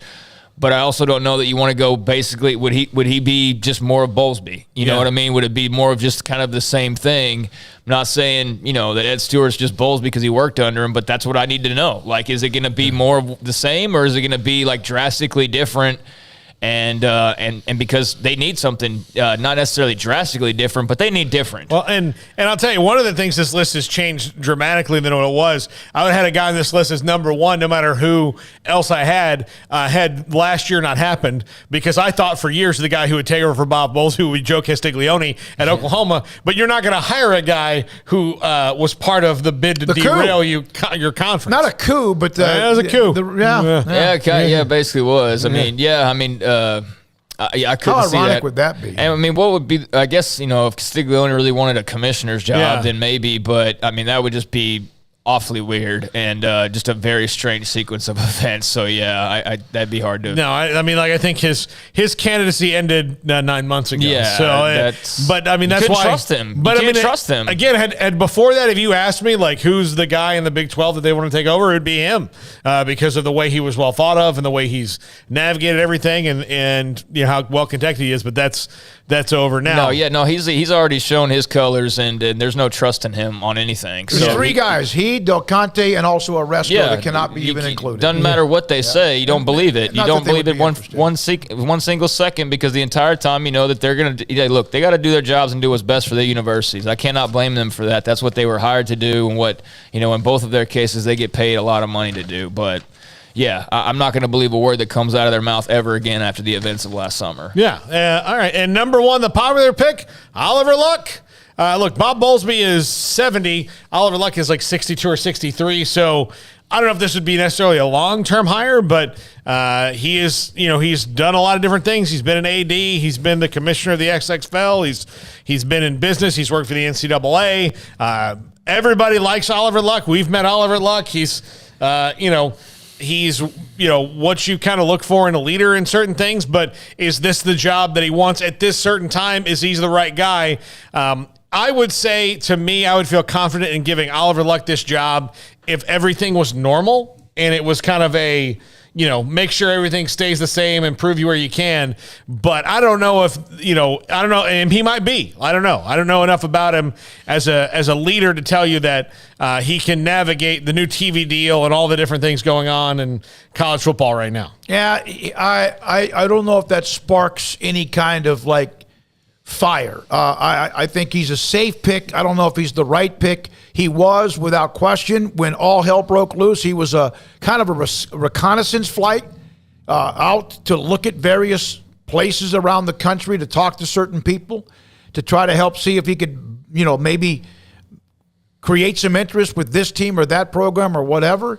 But that might be the safe pick. I don't know if they need the safe pick. They need the right pick, and they need somebody who's going to take them to another level in every specific way, from revenue to media to ideas to also being tough as hell.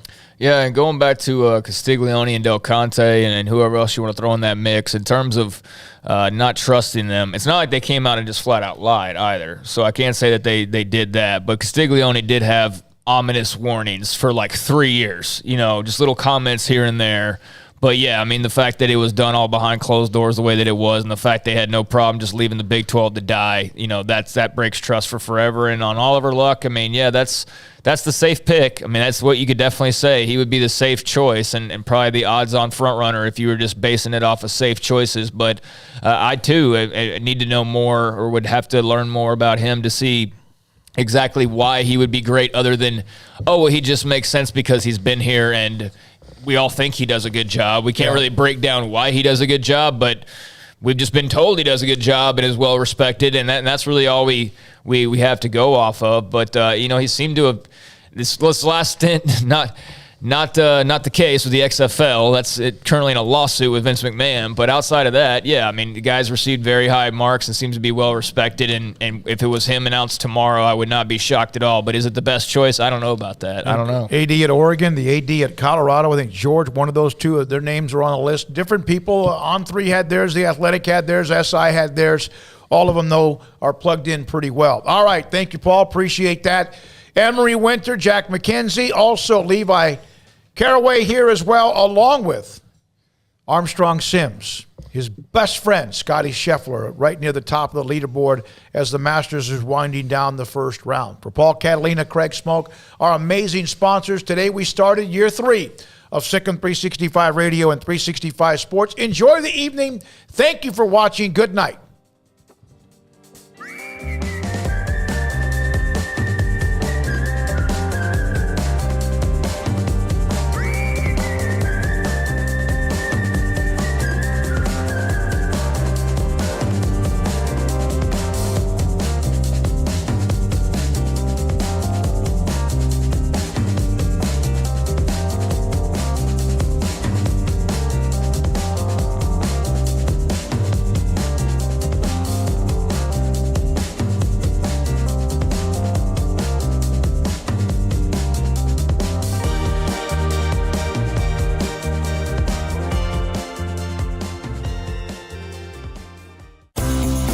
Ideal MRI is a small family business right here in Central Texas. We're open to support you while lowering the cost of healthcare bills. When you need an MRI, ask your doctor for an Ideal MRI. Visit us at idealmri.com or call us at 833-IDEAL-MRI. Stepping into the boots of a U.S. Army officer can add confidence and leadership skills to your son or daughter's career path. See all the things they can achieve in our boots at GoArmy.com. U.S. Army Waco Recruiting Company, 254-598-8131 or 254-776-1543. After my first car accident, I feared the biggest damage would be to my wallet. I expected a mountain of bills and a long, drawn-out process. But my Texas Farm Bureau insurance agent was there when I needed her and helped me get back on my feet and in my car in no time. Instead of a hassle, I got reassurance and a quick recovery. Stop by and see our agents at one of our 3 McLennan County locations. Coverage and discounts are subject to qualifications and policy terms and may vary by situation.